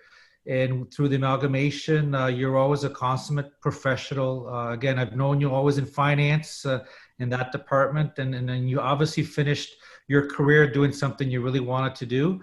And I'm sure you're still going to be involved in our community, and I wish you all the best. So congratulations. Anyone else? Go ahead, Councilor Tonio, and Councilor Jobin. Councilor Altenhoff. Kathy, I just want to say thank you for all your dedication to the town. Thank you to your family for sacrificing your time away from them so you can service our community. So we really appreciate all your talent and all your skills that you provided us, and enjoy retirement because it's a lot of fun. Councilor Jobin. Thank you through you. Kathy, thank you so much for your years of service to the residents and the community. I'm hoping to see you out at Sandwich South there if you're still associated to the committee out there. That's exciting. I know you'll be hanging out with, oh my gosh, we'll talk about it later. I'm jumping around here. But thank you so much and congratulations, and enjoy your well-deserved retirement. Councilor Altenhoff. Thank you, Worship. And through you, Kathy, your resume or curriculum vitae, very impressive to see. And your interest to continuous learning, you've used that to make you what appears to be, and certainly, for the years of your service has resulted in an individual who's done great work. So congratulations to you. But now you get to enjoy the next chapter. So please, all the best to you, and thank you again for everything. Anyone else? Well, Kathy, one thing they didn't mention though is you cook a mean baked potato. So I don't know what the fire that this is kind of an inside joke, but this goes way back. But anyway, I know Wade's laughing. He knows exactly where I'm going, but so is Kathy. But Kathy, again, thank you. And as Councillor Altenhoff alluded to, with the continuous education and so forth, you should reapply on Monday. You'd be probably at the head of the list. So, but certainly on behalf of all of us, enjoy your retirement, and certainly enjoy your time with your family. I think these are the next chapter in your life. And once we get out of this whole COVID-19 and pandemic and that, spread your wings and enjoy your next chapter.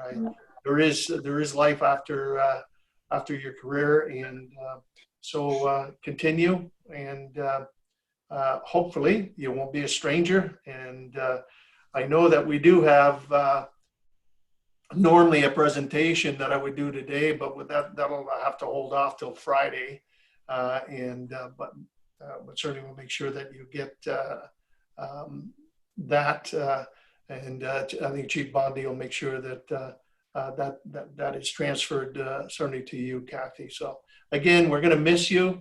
You've been a terrific employee, and you've been a terrific role model for a lot of the young firefighters that have just come on, and as well as a lot of your peers within the organization are certainly going to miss you around, and but enjoy what's coming. Well, I'd just like to thank, the mayor, of course, and many mayors, I guess, and deputy mayors and council, and the administration of the town of Tecumseh. It's really been a pleasure to be part of this wonderful organization, and Sandwich South, of course. But it's been a lot of years. I have a lot of stories, but I won't bore you with those. But yeah, thank you so much. And thank you for all the kind words. Okay, well, enjoy. Thank you.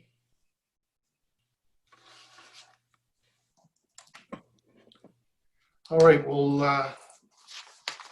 move on to members of council, to communications, and we have 6 pieces of communications. Could I have a motion to receive?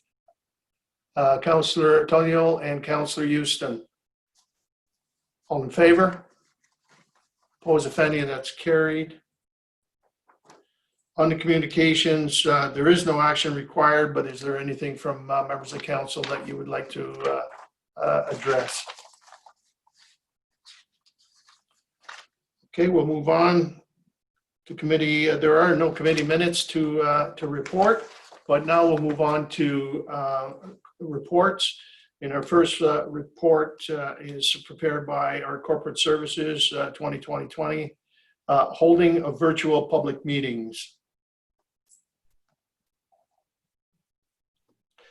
So on that, members of council, the motion is that the holding of electronic public meetings be received, and that the live streaming policy attached as attachment number 3 to the corporate services 2020-20 be approved, and that the bylaw number 2020-52 amending Schedule A of bylaw number 2020-13 being a bylaw governing the proceedings of our meetings of council and committees be adopted as presented.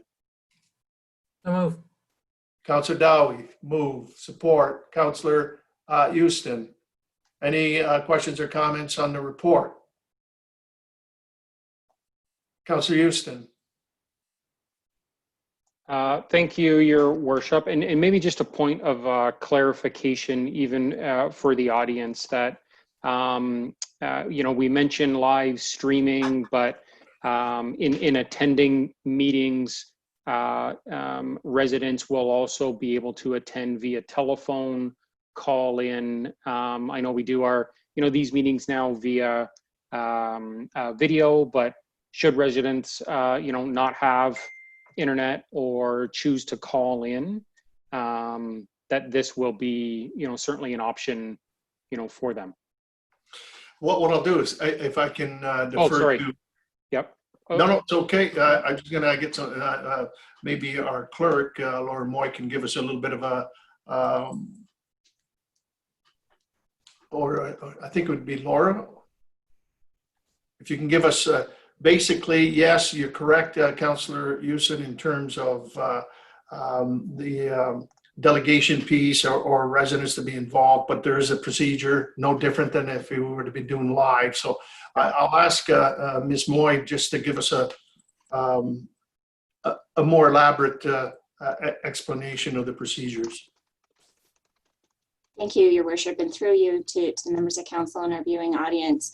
So yes, this policy essentially, as you know, we've all been meeting electronically for council meetings since March. And most recently in June, we moved to holding of the Committee of Adjustments and Police Services Board meetings electronically. And we feel that now given our experience with the Zoom, I guess, technology and the live streaming technology that we have, that we can put policies and procedures in place to hold public meetings, special meetings, public information centers, electronically. And those public meetings, whether they're statutorily required under the Planning Act or the Drainage Act or for other public consultation purposes that council sees fit. In doing so, we have put together a couple of amendments to the procedural bylaw while the meetings are being held electronically for public meetings to allow for the public consultation, as well as a live streaming policy. As we all know, we were anticipating that our council meetings would be live streamed come August when our town hall was anticipated to be renovated. Those timelines have been moved forward, I guess, for the live streaming and maybe a little bit pushed back for the town hall opening. But in order to have, I guess, a live streaming, we are recommending that council adopt a policy to make it clear to those participating in the live stream meetings that by attending, they're consenting to their image, their voice, comments, and presentations being recorded and published. So that's the purpose of the policy, as well as to set out how we'll provide notice to the public in that regard. We've also provided some amendments to the procedural bylaw with regards to delegations. So as always, residents are encouraged to participate in the public consultations. To do so, they can provide their written submissions to be added to the agenda. As well, they can also request to, in whether normal circumstances or our current situation, request to be a delegation for the meeting. In being a delegation for the meeting, we are suggesting, though, that the timelines for those requests for delegations be slightly extended. So currently under the procedure bylaw, they need to provide 7 days notice. We're suggesting and recommending in the bylaw amendment that they be allowed up until the day the agenda is published at noon to make a request to be a delegation. And after the agenda is published, they can request to be a delegation up to and including the day of the meeting at noon. And that is in order that we can provide them with the login details and how they can participate electronically and coordinate whether it is through a telephone or whether it might be through computer, just to make sure that they have the technology and the comfort levels for the day of that meeting to be prepared for the meeting. We do offer the online registration form for delegations as well, or they can contact the clerk's office directly to make those requests. So that's essentially some of the suggestions that we're making to the procedural bylaw. In addition to that, the procedural bylaw also limits the speaking time for delegations to 10 minutes. We're also suggesting in this policy amendment or bylaw amendment that the mayor or the chair be authorized to either further limit that 10-minute speaking time or increase it at their discretion. I'd also just like to highlight that using this electronic meeting platform, that we can have up to 300 participants in a meeting, which is quite an increase over our current council chambers capacity. So that, I guess, is a highlight to the questions, and in direct response to Councillor Houston, yes, they'll be able to dial in by telephone if that is a method by which they request. And if I could, to your worship, I'd just like to note that this report was prepared in coordination and consultation and collaboration with the Director of Planning, Brian Hillman, and Director of Information Technology and Communication Services, as well as the Director of Public Works. And they may have something that they'd like to add to the comments, respectfully. Thank you, Ms. Moy. Yes. Any further comments, Mr. Hillman? Yeah, if I could, Mr. Mayor, if I could, please, just a slight update for council. So as council's aware, with the COVID-19 condition that arrived earlier this year, there were a number of matters that would have been proceeding through the planning process to council for a public consultation. One of those was the new official plan, which had a PowerPoint presentation to council early in the year with an anticipated unraveling throughout March and April. So those were delayed as a result of the realities that we faced. So now that we're at this point with an opportunity to seek consultation through an alternative means, we are anticipating that we will now table with council the draft document in September, a date yet to be selected, followed by a full consultation process. And yeah, as the COVID reality, maybe changes over time, we may be adapting how we do that, but now at least we have this process that's available to us, and we'll be using it to, the maximum extent possible. So in addition, there will be other applications and matters coming forward as well, but we're quite pleased to have this available for council to consider this evening as a path forward. Yeah, thank you, Mr. Hillman. Any further questions or comments at this stage here? It's been duly moved and supported. All in favor? Opposed, if any? The report is carried. We'll move on to financial services, and I would ask the Deputy Mayor if he wants to just take the chair for this item. Yep, thank you, Mayor. Okay, item number 2, financial services. We have a report there regarding extending to September 30th, 2020, some financial relief measures. What's the wish of council there? Moved by Councillor Altenhoff, supported by Councillor Houston. Any questions? I'll call the question. All in favor? Opposed? And that carries. Thank you. Moving on to report number 3 under Parks and Recreation regarding Stage 2 reopening of services to Tecumseh Arena. That's the report that's on your agenda. We have a Marg. Yes, could I, sorry, if I could back you up for just a second, Deputy Mayor, and if you wouldn't mind just allowing Mr. Gitsos to update council on the status of the relief through Essex Power Lines. He has a response from them to share. Thank you. Very good. Mr. Kitsko?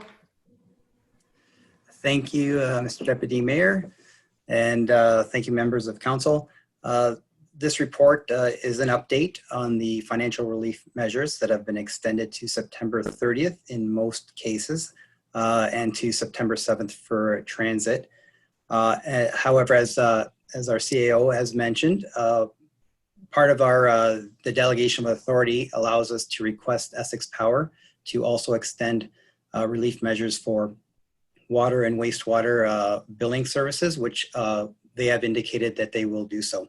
So for there will be a waiver of late payment penalty and interest fees for property taxes and water and wastewater billing, both to September 30th. Thank you. Thank you, Mr. Kitsko, and that'll be very much appreciated. Thank you for that. Okay, could we maybe ask Mr. Anthony maybe present his report to council? I know you've put a lot of effort into this report, very detailed, so I'll turn it over to you, Mr. Anthony. Thank you, Deputy Mayor, and through your chair to the rest of council this evening. The report before you tonight is a report that sets the stage to reopen one ice surface at the Tecumseh Arena.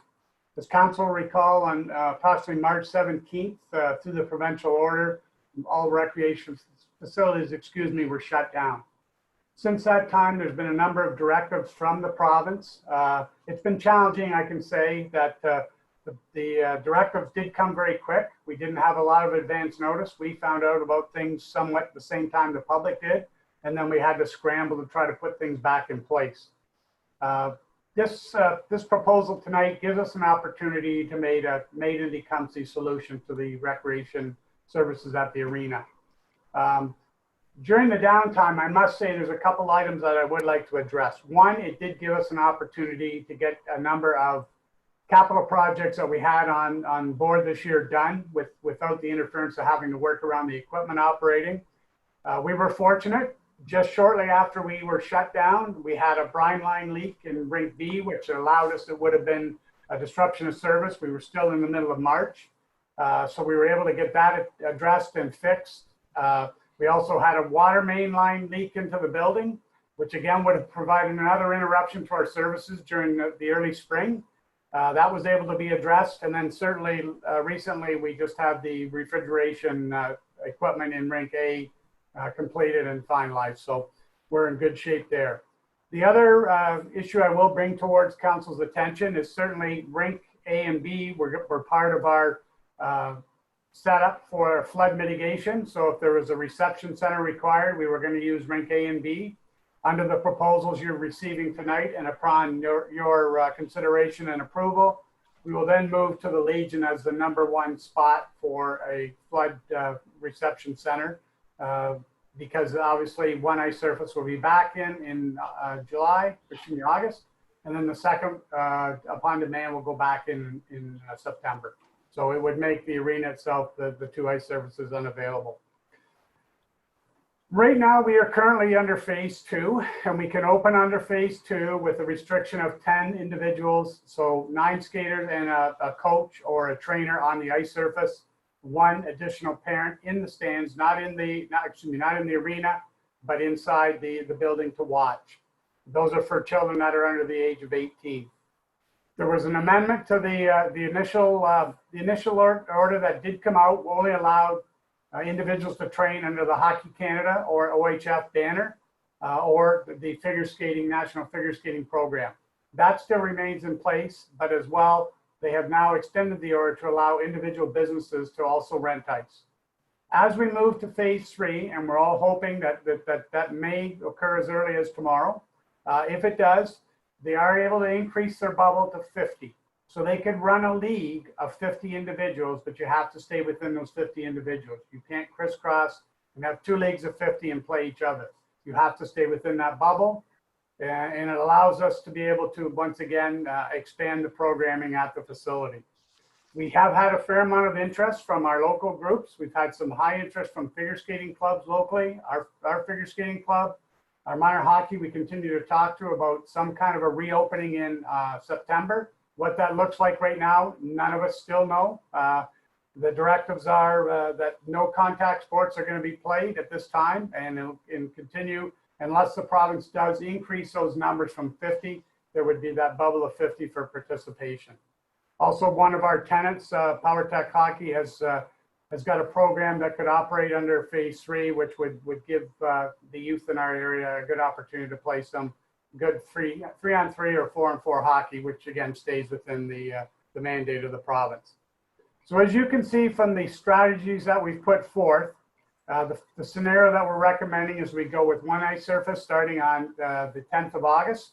And then in September, we would look at adding the 2nd ice surface. Again, that would depend on the demand that we receive, specifically through our minor hockey. This has been a very difficult year, certainly uncharted waters. There's no game plan for this. Normally by now we're gearing up for minor hockey that, the teams have been picked. The schedule starts the week after Labor Day and away we go. Right now, those certainly are very uncertain times as to what can be done. There will be some games played, but again, what hockey looks like until we do get the provincial orders to resume beyond our expectations right now. I'm really not sure. The big difference, you'll look at the scenarios. Scenario 1, which we're recommending, if we start up in September, there's an increase in hydro costs. The utilities are the main but they are really offset by the revenue that's coming in from the ice rentals. So you notice whether we open or stay closed in the month of August, there really is not a difference to the bottom line. The unfortunate part, and we will see in the second quarter variance when we see it coming up, is the revenues overall that we can't recover, and those are the lost revenues on ice from March till July, the end of July, which unfortunately will have an increase in the operational cost, but I think we were all aware of that basically going in with the loss of revenue. So I think I pretty well have hit the highlights of the report, the business plan beside it that we have, outlays. There'll be, again, coming to the arena will be locked. It'll be one way in. You'll come in through the west doors. You'll put your skates on. You'll be dressed at home. You'll go out on your 1 hour or 50-minute on-ice training. You'll take your skates off and you'll leave the facility. You will not be using the dress rooms under phase 2. You'll exit out the east door, which you'll never crisscross with the next group coming in behind you. When we move to phase 3, again, the numbers increase, but the same process will be in place. You'll enter in the west side of the building. You can then use dressing rooms, and we've got it set up that we've got, fortunately, we've got 9 dressing rooms on that side. We can go 3, 3, 3, so there's never any group going into the same dressing room. The next rental on the ice, we will be able to have that sanitized and ready for the ice rental 2 hours later. So we'll continue to roll on. Everybody will enter rink B under one way, and you'll exit rink B under the other way. Once again, with the changeover, you will not be crisscrossing with the next group. They will already be in the dressing room by the time that the group leaves the ice, puts their skates on and leaves. There'll be no time in the dressing room for chatter and talk, as we've known in the past. We'll encourage the users. They leave immediately so we can get out, sanitize, and get ready for the next group. There'll be no food services offered in the facility, and we also are not in consultation with other facilities throughout the province. There will not be allowed any food or drink to be brought into the building. Parents will come in, 1 parent per player, staying within the guidelines.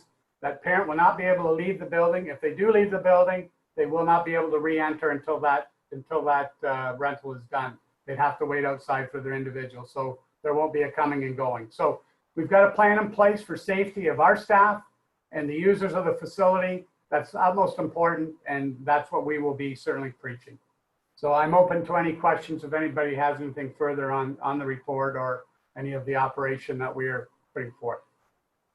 Mr. Anthony, I do have a question. You said no food or drink, understandably. So are you saying as well is that as the players come in or whoever's using the ice, they have to bring their own water?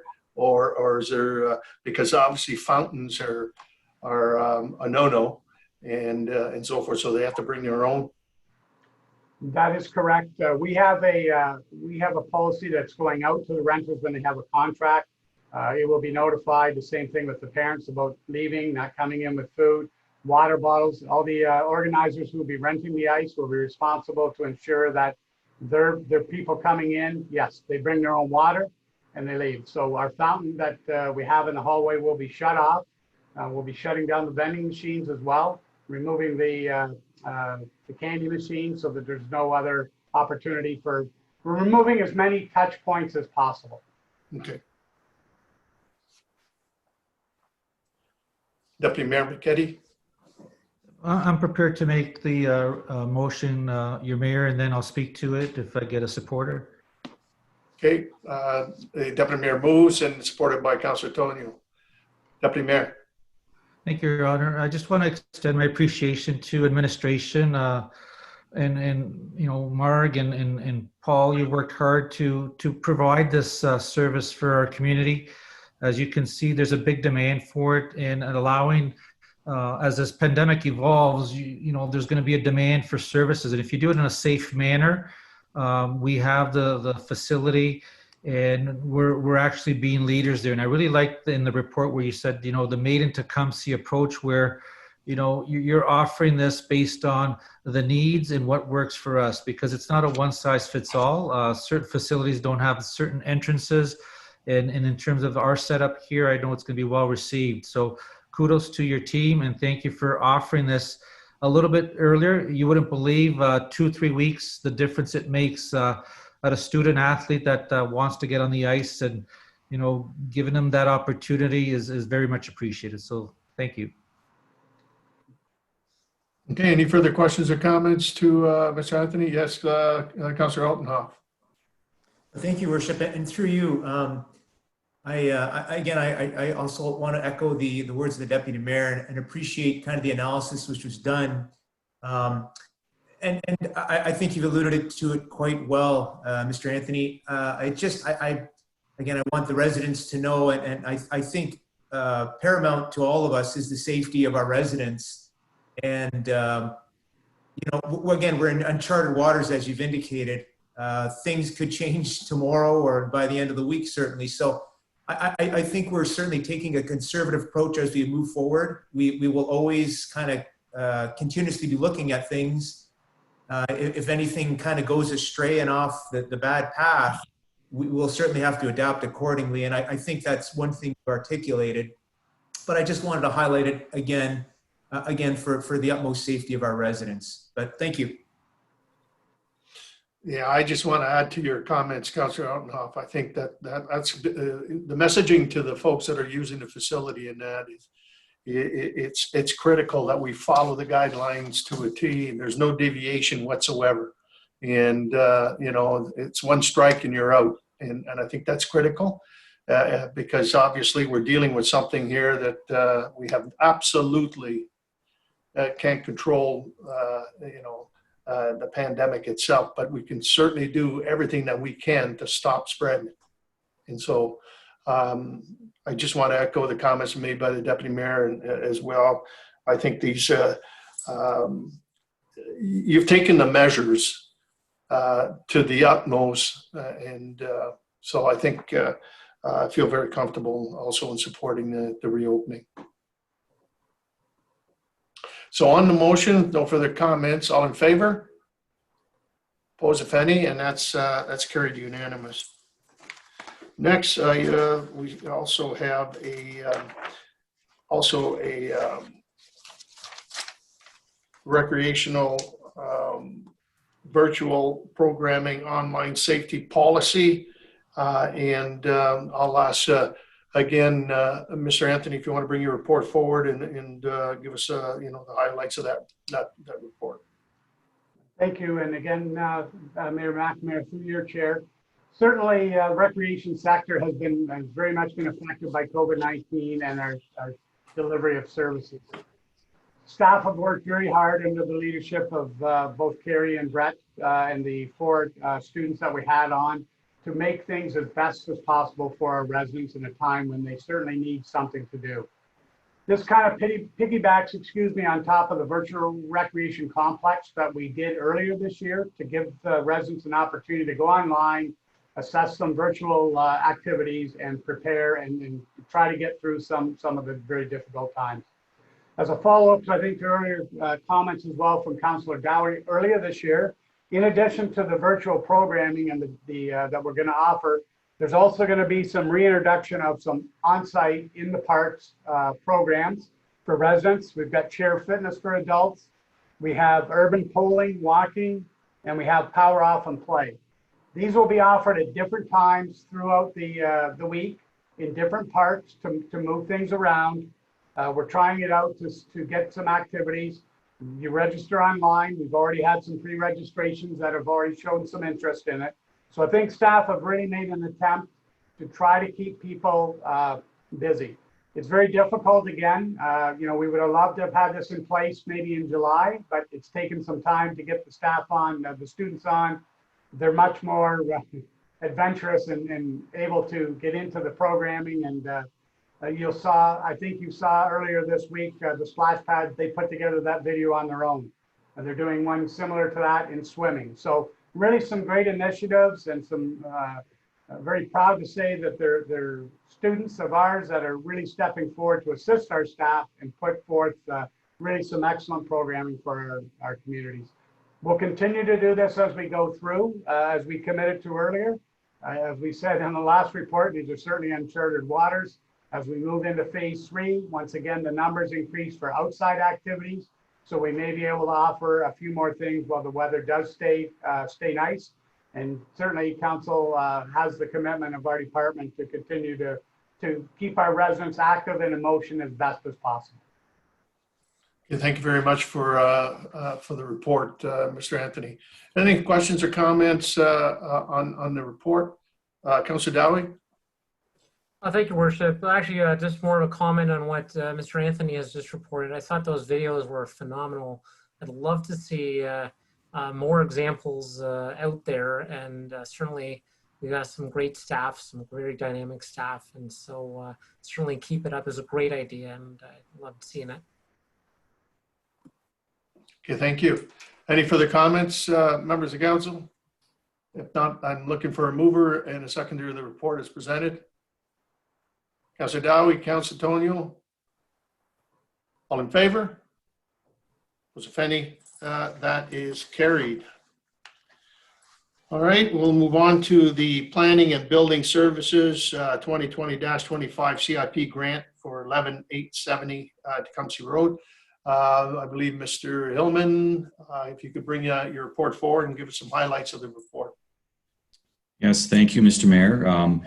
This report is coming to you as a result of an application from Valente Development, and it's in relation to a proposal for a 6-story and 99-unit apartment building that's to be constructed at 11,870 Tecumseh Road West. So it's just across from Southfield. Council has seen a number of planning applications related to this property. It has seen a prior community improvement plan grant application related to this property. And with the recent signing of a site plan agreement and the advancement of this proposal, we're expecting a building permit to be issued soon. An application has been received by the town under our community improvement plan program that council has adopted, which allows for properties within the Main Street Community Improvement Plan area to receive consideration for the incremental increase in taxes that will result from development on lands that are improved or developed. The basis of the plan is that, or the program, is that on sites that are underdeveloped and underutilized, they are paying a certain tax rate to the municipality. And through the improvements that are proposed, there's an increased tax levy to the town. And with community improvement plans, the Planning Act establishes that council can incentivize development through a number of means, one of which is the Building and Property Improvement Grant Program. So this application has been filed and reviewed by administration. It does meet the requirements of the Community Improvement Plan.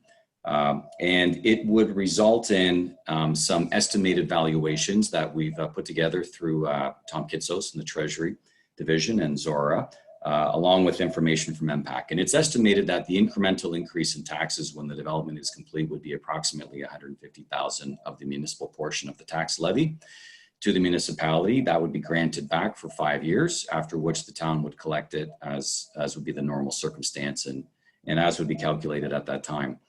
So that is the nature of the application. In addition, Mr. Mayor, there is a request that we're bringing forward to extend the period within which it would be a valid application for 2 years. Usually the works have to be completed within 1 year, but the CIP does allow, where granted by council, an extension is warranted. And certainly with the complexity of this building that will be going up, 2 years is warranted in our estimation. So that's part of the recommendation.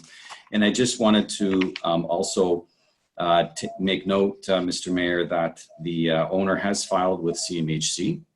And part of that is to have funding for affordable housing. And certainly this program that we offer goes to the validity and assist their application to CMHC in terms of, looking at the opportunities for partnerships and seeing these areas of our community developed. And finally, I would just let you know that on this meeting this evening, David Mady is in attendance. He's with Valente Development and would be available if there's any specific questions you might have with that organization. Okay, thank you for the report. Is there any questions, members of council, to either our director or to Mr. Mady? And I bid you welcome to our meeting, Mr. Mady. Good evening. Thank you, Your Worship. Actually, this question is to Mr. Mady. Welcome to council tonight. I'd love to hear a bit more about your vision for the property. It's a very exciting development and certainly a great fit with our CIP. So I'd love to know what the future holds. If you can elaborate a bit as to your plans. Sure. Good evening, Your Worship, Deputy Mayor, Council, and Administration. My name is David Mady. I'm with Valente Development Corporation. Mr. Hillman gave a wonderful explanation of the project. It's a 99-unit tiered building, 3 and 6 stories, but one building, 1 and 2 bedroom suites. We hope to break ground, or we will be breaking ground later this year. And as Mr. Hillman pointed out, it is being financed by CMHC. We're in the throes of the underwriting process right now, which has been a long, arduous process with that entity. We're in very good shape, and we expect to receive an approval we have a commitment already. We expect to receive formal approval from them, from their underwriters, in probably late September, and intend to get started immediately with construction and then a lease up and marketing plan in place. So we're looking at probably an October start date once everything's in place, financing being the most important issue. Thank you, Mr. Mady. Any further question to our delegation? Go ahead, Councillor Antonio. Dave, are these going to be condos or rentals or a combination of both? It is a condominium building, but will be all rentals, if that makes any sense. It is condoized, but it's a rental building. And with our CMHC loan parameters, it has to remain like that for, I believe, at least 10 years. So it's a rental property. So people won't purchase the units, they're going to be renting them from the corporation, correct? That's correct. That's correct. Thank you very much. Thank you. If I could, Mr. Mayor. Yes, just to clarify to that, so council's aware, the condominium process is not unlike a plan of subdivision. So there's an approval process that is followed through the County of Essex as the approval authority. The County of Essex planner has written to the town advising that the application for condominium approval has been filed.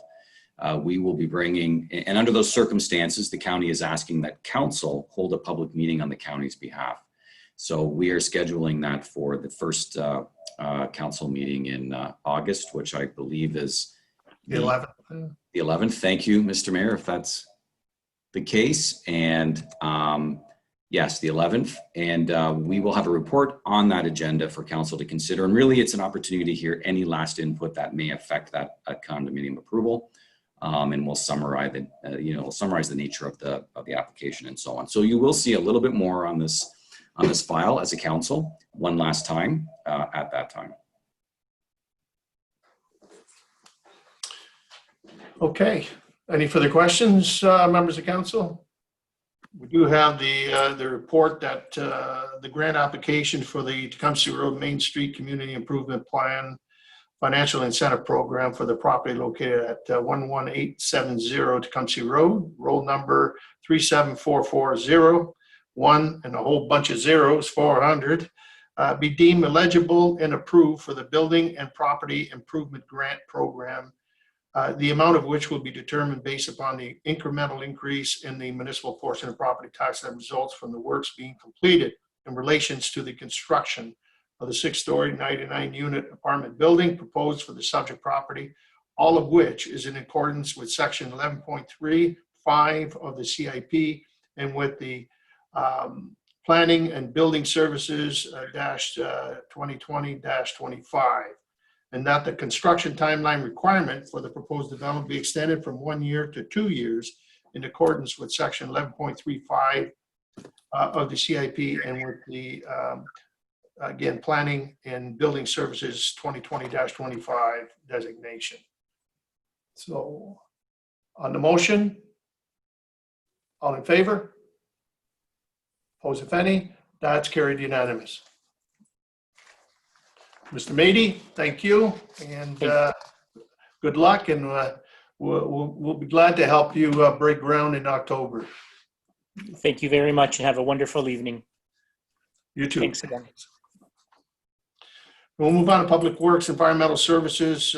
We've got the PWES-2020-24 Rail Safety Improvement Program, Infrastructure, Technology, and Research Funding. Mr. Bartnick, if you want to, bring your report and give some highlights, but I think this is the one that we did apply last year. Yes, thank you, Your Worship. You are correct.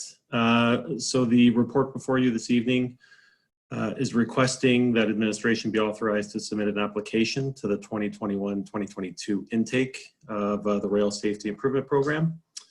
A little bit of history. So in light of Transport Canada's 2014 grade crossing regulations and standards, Via Rail had conducted inspections on all of their grade crossings within their network in 2015.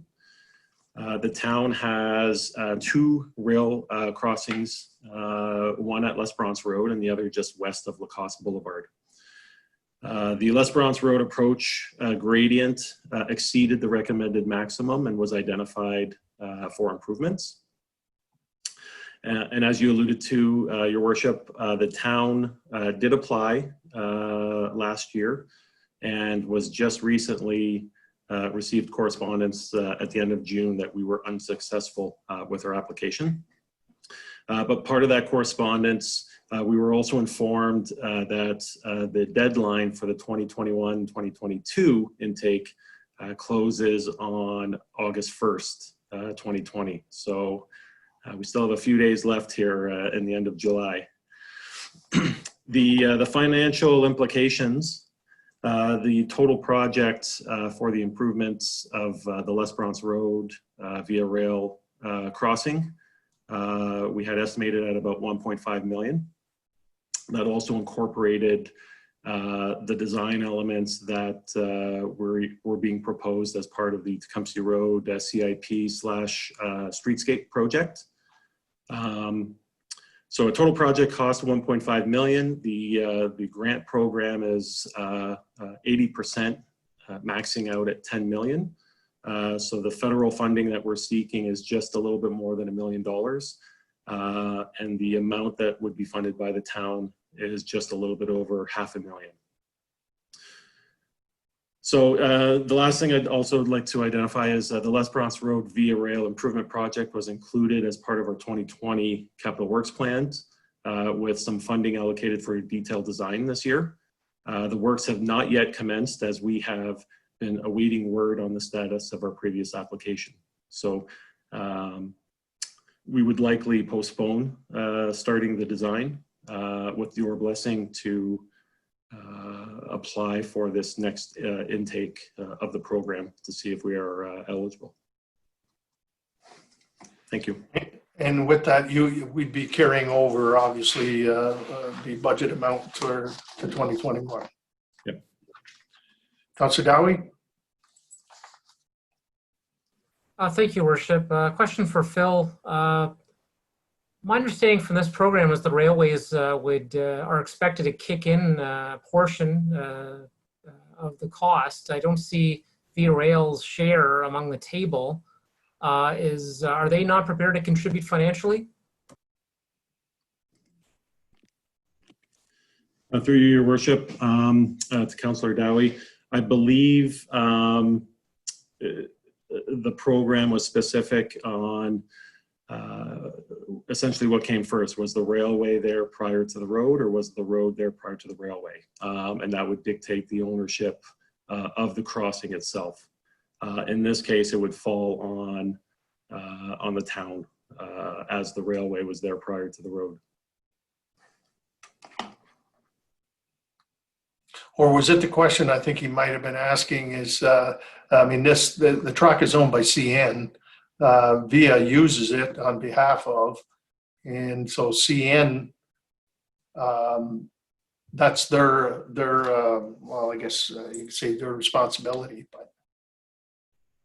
Yeah, so I think if the grade crossing was deemed the property of the railway itself, I think the railway would be responsible to pay for some of those upgrades, and vice versa with the town owning the road.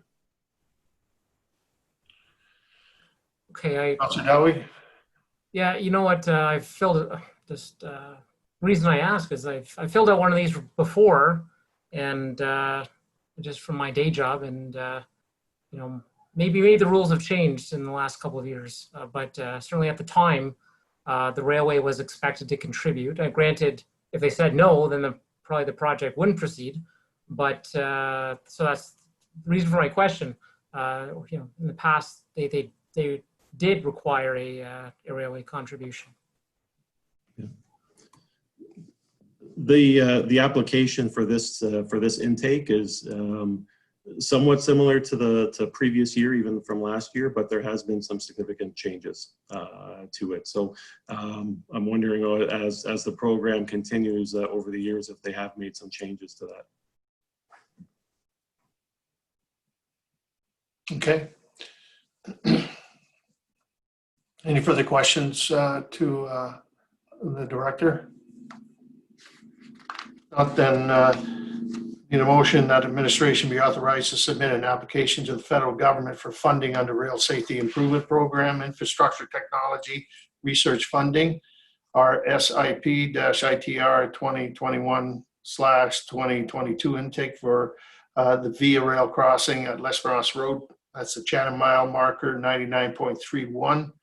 And that administration be authorized to complete any business case or cases, applications, and or provide all information, documentation as required in order to constitute the application to RSIP-ITR 2021/2022 intake. Further, that the treasurer be authorized to sign any required documents necessary to complete the application for the intake. And furthermore, that the mayor and clerk be authorized to sign any documents or agreements if required for the application to the intake in a form satisfactory to the town solicitor, financial content satisfactory to the town's treasurer, and technical content satisfactory to the town's engineer. So I'm looking for a mover and a seconder on the report.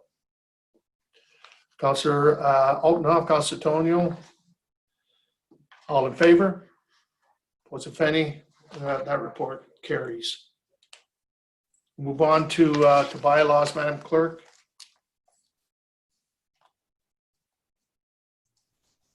Thank you, Your Worship. We have two bylaws on the agenda this evening. One is bylaw 52, which would amend the procedural bylaw number 2020, governing the proceedings of council and committees as earlier reported on this evening.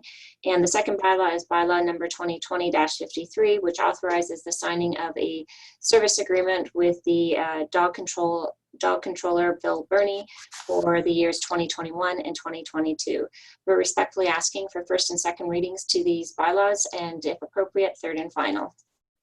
Thank you, Madam Clerk. Okay. On those bylaws, members of council, Councilor Jobin moves and supported by Councilor Altenhoff. On two readings, any questions or comments? I hear none. All in favor? Opposed, if any? That's carried. The third reading is now proper. Councilor Houston and Councilor Tonio. All in favor? Opposed, if any? That carries. Unfinished business. Unfinished business. Then under new business or communications, before I ask the members of council if you got any new business, I want to take this opportunity to congratulate the Gupta family, who I think all members of council were there at the grand opening of Taco Bell yesterday.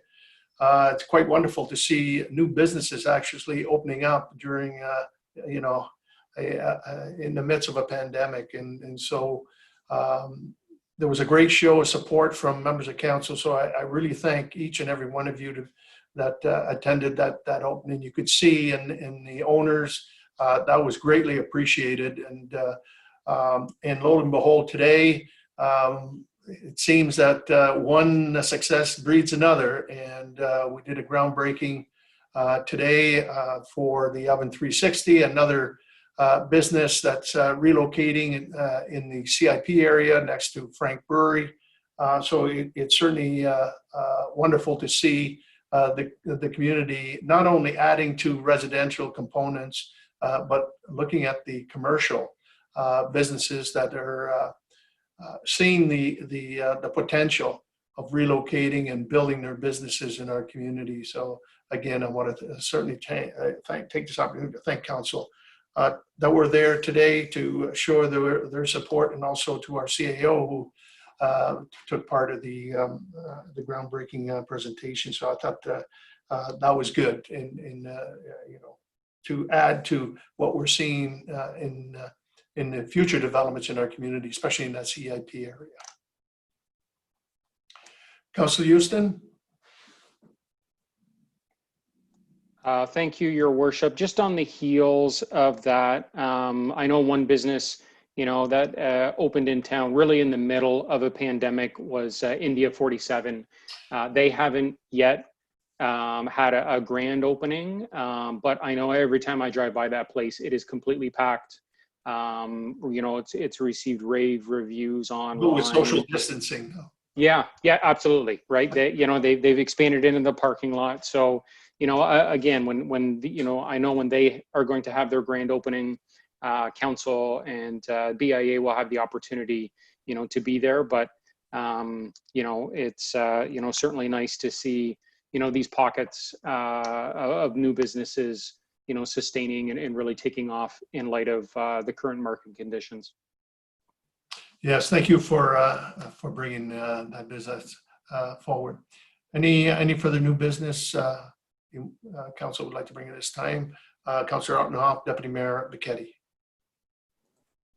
Thank you, Worship, and through you to the town CAO, and that probably most likely to the Police Services Board. I received a phone call earlier this week from one of our residents who frequently walks his dog along Tecumseh Road, and he himself, as well as some other residents, although he kind of was speaking on behalf of them, was concerned again with speeding. So this is on Tecumseh Road between Lacoste and Manning, and with the speeding, of course, the corresponding noise. And the other thing very concerning was there's that traffic light that exists. Well, there's a couple of them, but he noted that at all those lighted intersections, people frequently, not obeying the signals. So if we could maybe perhaps bring that forth to the attention of the OPP. I know the street does narrow as you get closer and closer to Bonduelle, and perhaps sometimes people try to accelerate to get ahead and are not aware of their speed, but there's also pedestrians in that vicinity. There's a cycling lane on either side, so I think it's important we bring that forth. Other than that, thank you very much. Okay, thank you. Deputy Mayor. Thank you, Your Honor. Just another note of appreciation to our Parks Director. As you know, the St. Mary's splash pad got repaired, and that was open a few days ago. And the new one at McAuliffe Park was active and open today. So that's another amenity service that our community can access in our parks. So again, another job well done there to offer that to our residents. Thank you, Deputy Mayor. Any further new business? Go ahead, Councillor Dowie. Thank you, Worship. I know the administration is already working on this, but I just wanted to highlight maybe some growing pains with respect to our utility companies. We are in the middle of summer, and so landscape restoration is nearly impossible at this point in time. But the fiber optic installation, which is going to bring us phenomenal speeds, hopefully makes its way to Councillor Jobin's place soon, because there's not a lot of good service out there. But we're one of the lucky municipalities to be able to get this. But there are certainly some challenges with restoring excavated areas, and so I just want to let the viewing audience know that all members of council are receiving these kinds of complaints, and we are looking forward to getting some some contact information for you if they don't come by and fix it. But given the season, grass seed is not going to grow in 90-degree weather without constant watering. Same thing with sod. So if we, just by fall, if these things don't get repaired, certainly be in touch. And hopefully, administration is working hard to get us utility contacts for direct contact with the different utilities that are excavating. Yeah, hopefully the broadband will work faster than the seeding on the lawns. And but certainly, I think that you raise a very good point, Councillor Dowie. I think we've all been inundated with calls and a lot of the pictures on social media, and so I think we might have an answer from our CAO, Ms. Meisig. Evans, please. Thank you, Mr. Mayor, and certainly through to Councillor Dowie and other members of council who raised these. Please rest assured that your inquiries go straight from our administration to the utility that's responsible in that area, so that their representatives can get in touch with the residents and make sure that restoration is undertaken. Councillor Dowie. Thank you. Through to the CAO, is it more desirable for me to direct residents to the municipality rather than to the utilities directly? I think, once again, through the mayor, I think that if you direct it to us, then we'll sort out which utility. In this case, or most recently, there were multiple kind of concerns with respect to a property, not only the utility that was doing the fiber optic, but also a gas utility. And so we were able to get on that right away as well to ensure that there wasn't an issue with the gas service in the area. I'll have another discussion with the Director of Public Works. If there's a more expeditious way to do that, we'll be in touch with council accordingly. Yeah, and to Councillor Job, and especially in the rural area, Swift, the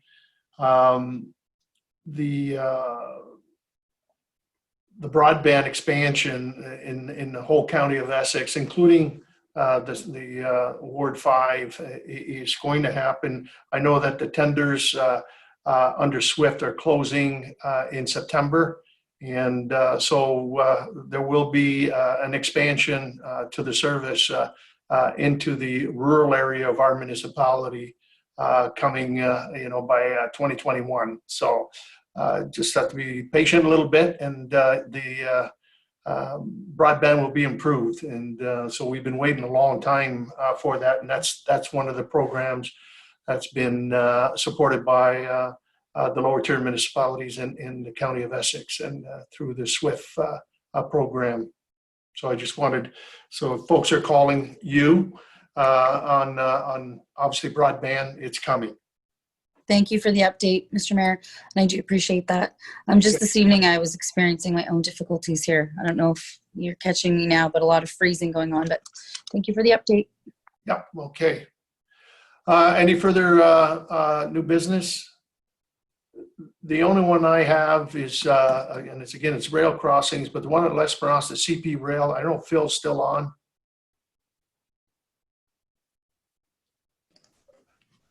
It's getting, and I'm sure Councillor Houston will probably attest to it, but that crossing is really bad. And the Banwell one is getting bad. So I know even the Manning, there's a little bit, they throw a bump sign there, and but L'Esperance Road is really bad. I mean, and that's been, I think, reported to them well over a year ago, maybe 18 months ago. It's time that they get it fixed before winter comes, and that's a bugger for snowplows to go through as well. So we can give them a call.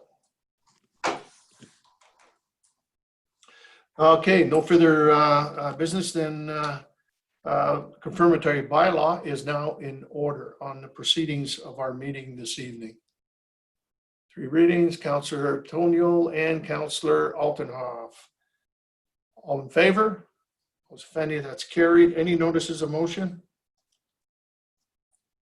None. Our next meeting will be Tuesday, August the 11th at 7 p.m. regular council meeting. So if no further business, then adjournment's in order. Councillor Altenhoff and Councillor Toniol. All in favor? Opposed, if any, that's carried. Thank you very much, members of council, administration, for your participation in our delegations. And those who were streaming from the comfort of your home, we bid you good night, and until next time, stay safe.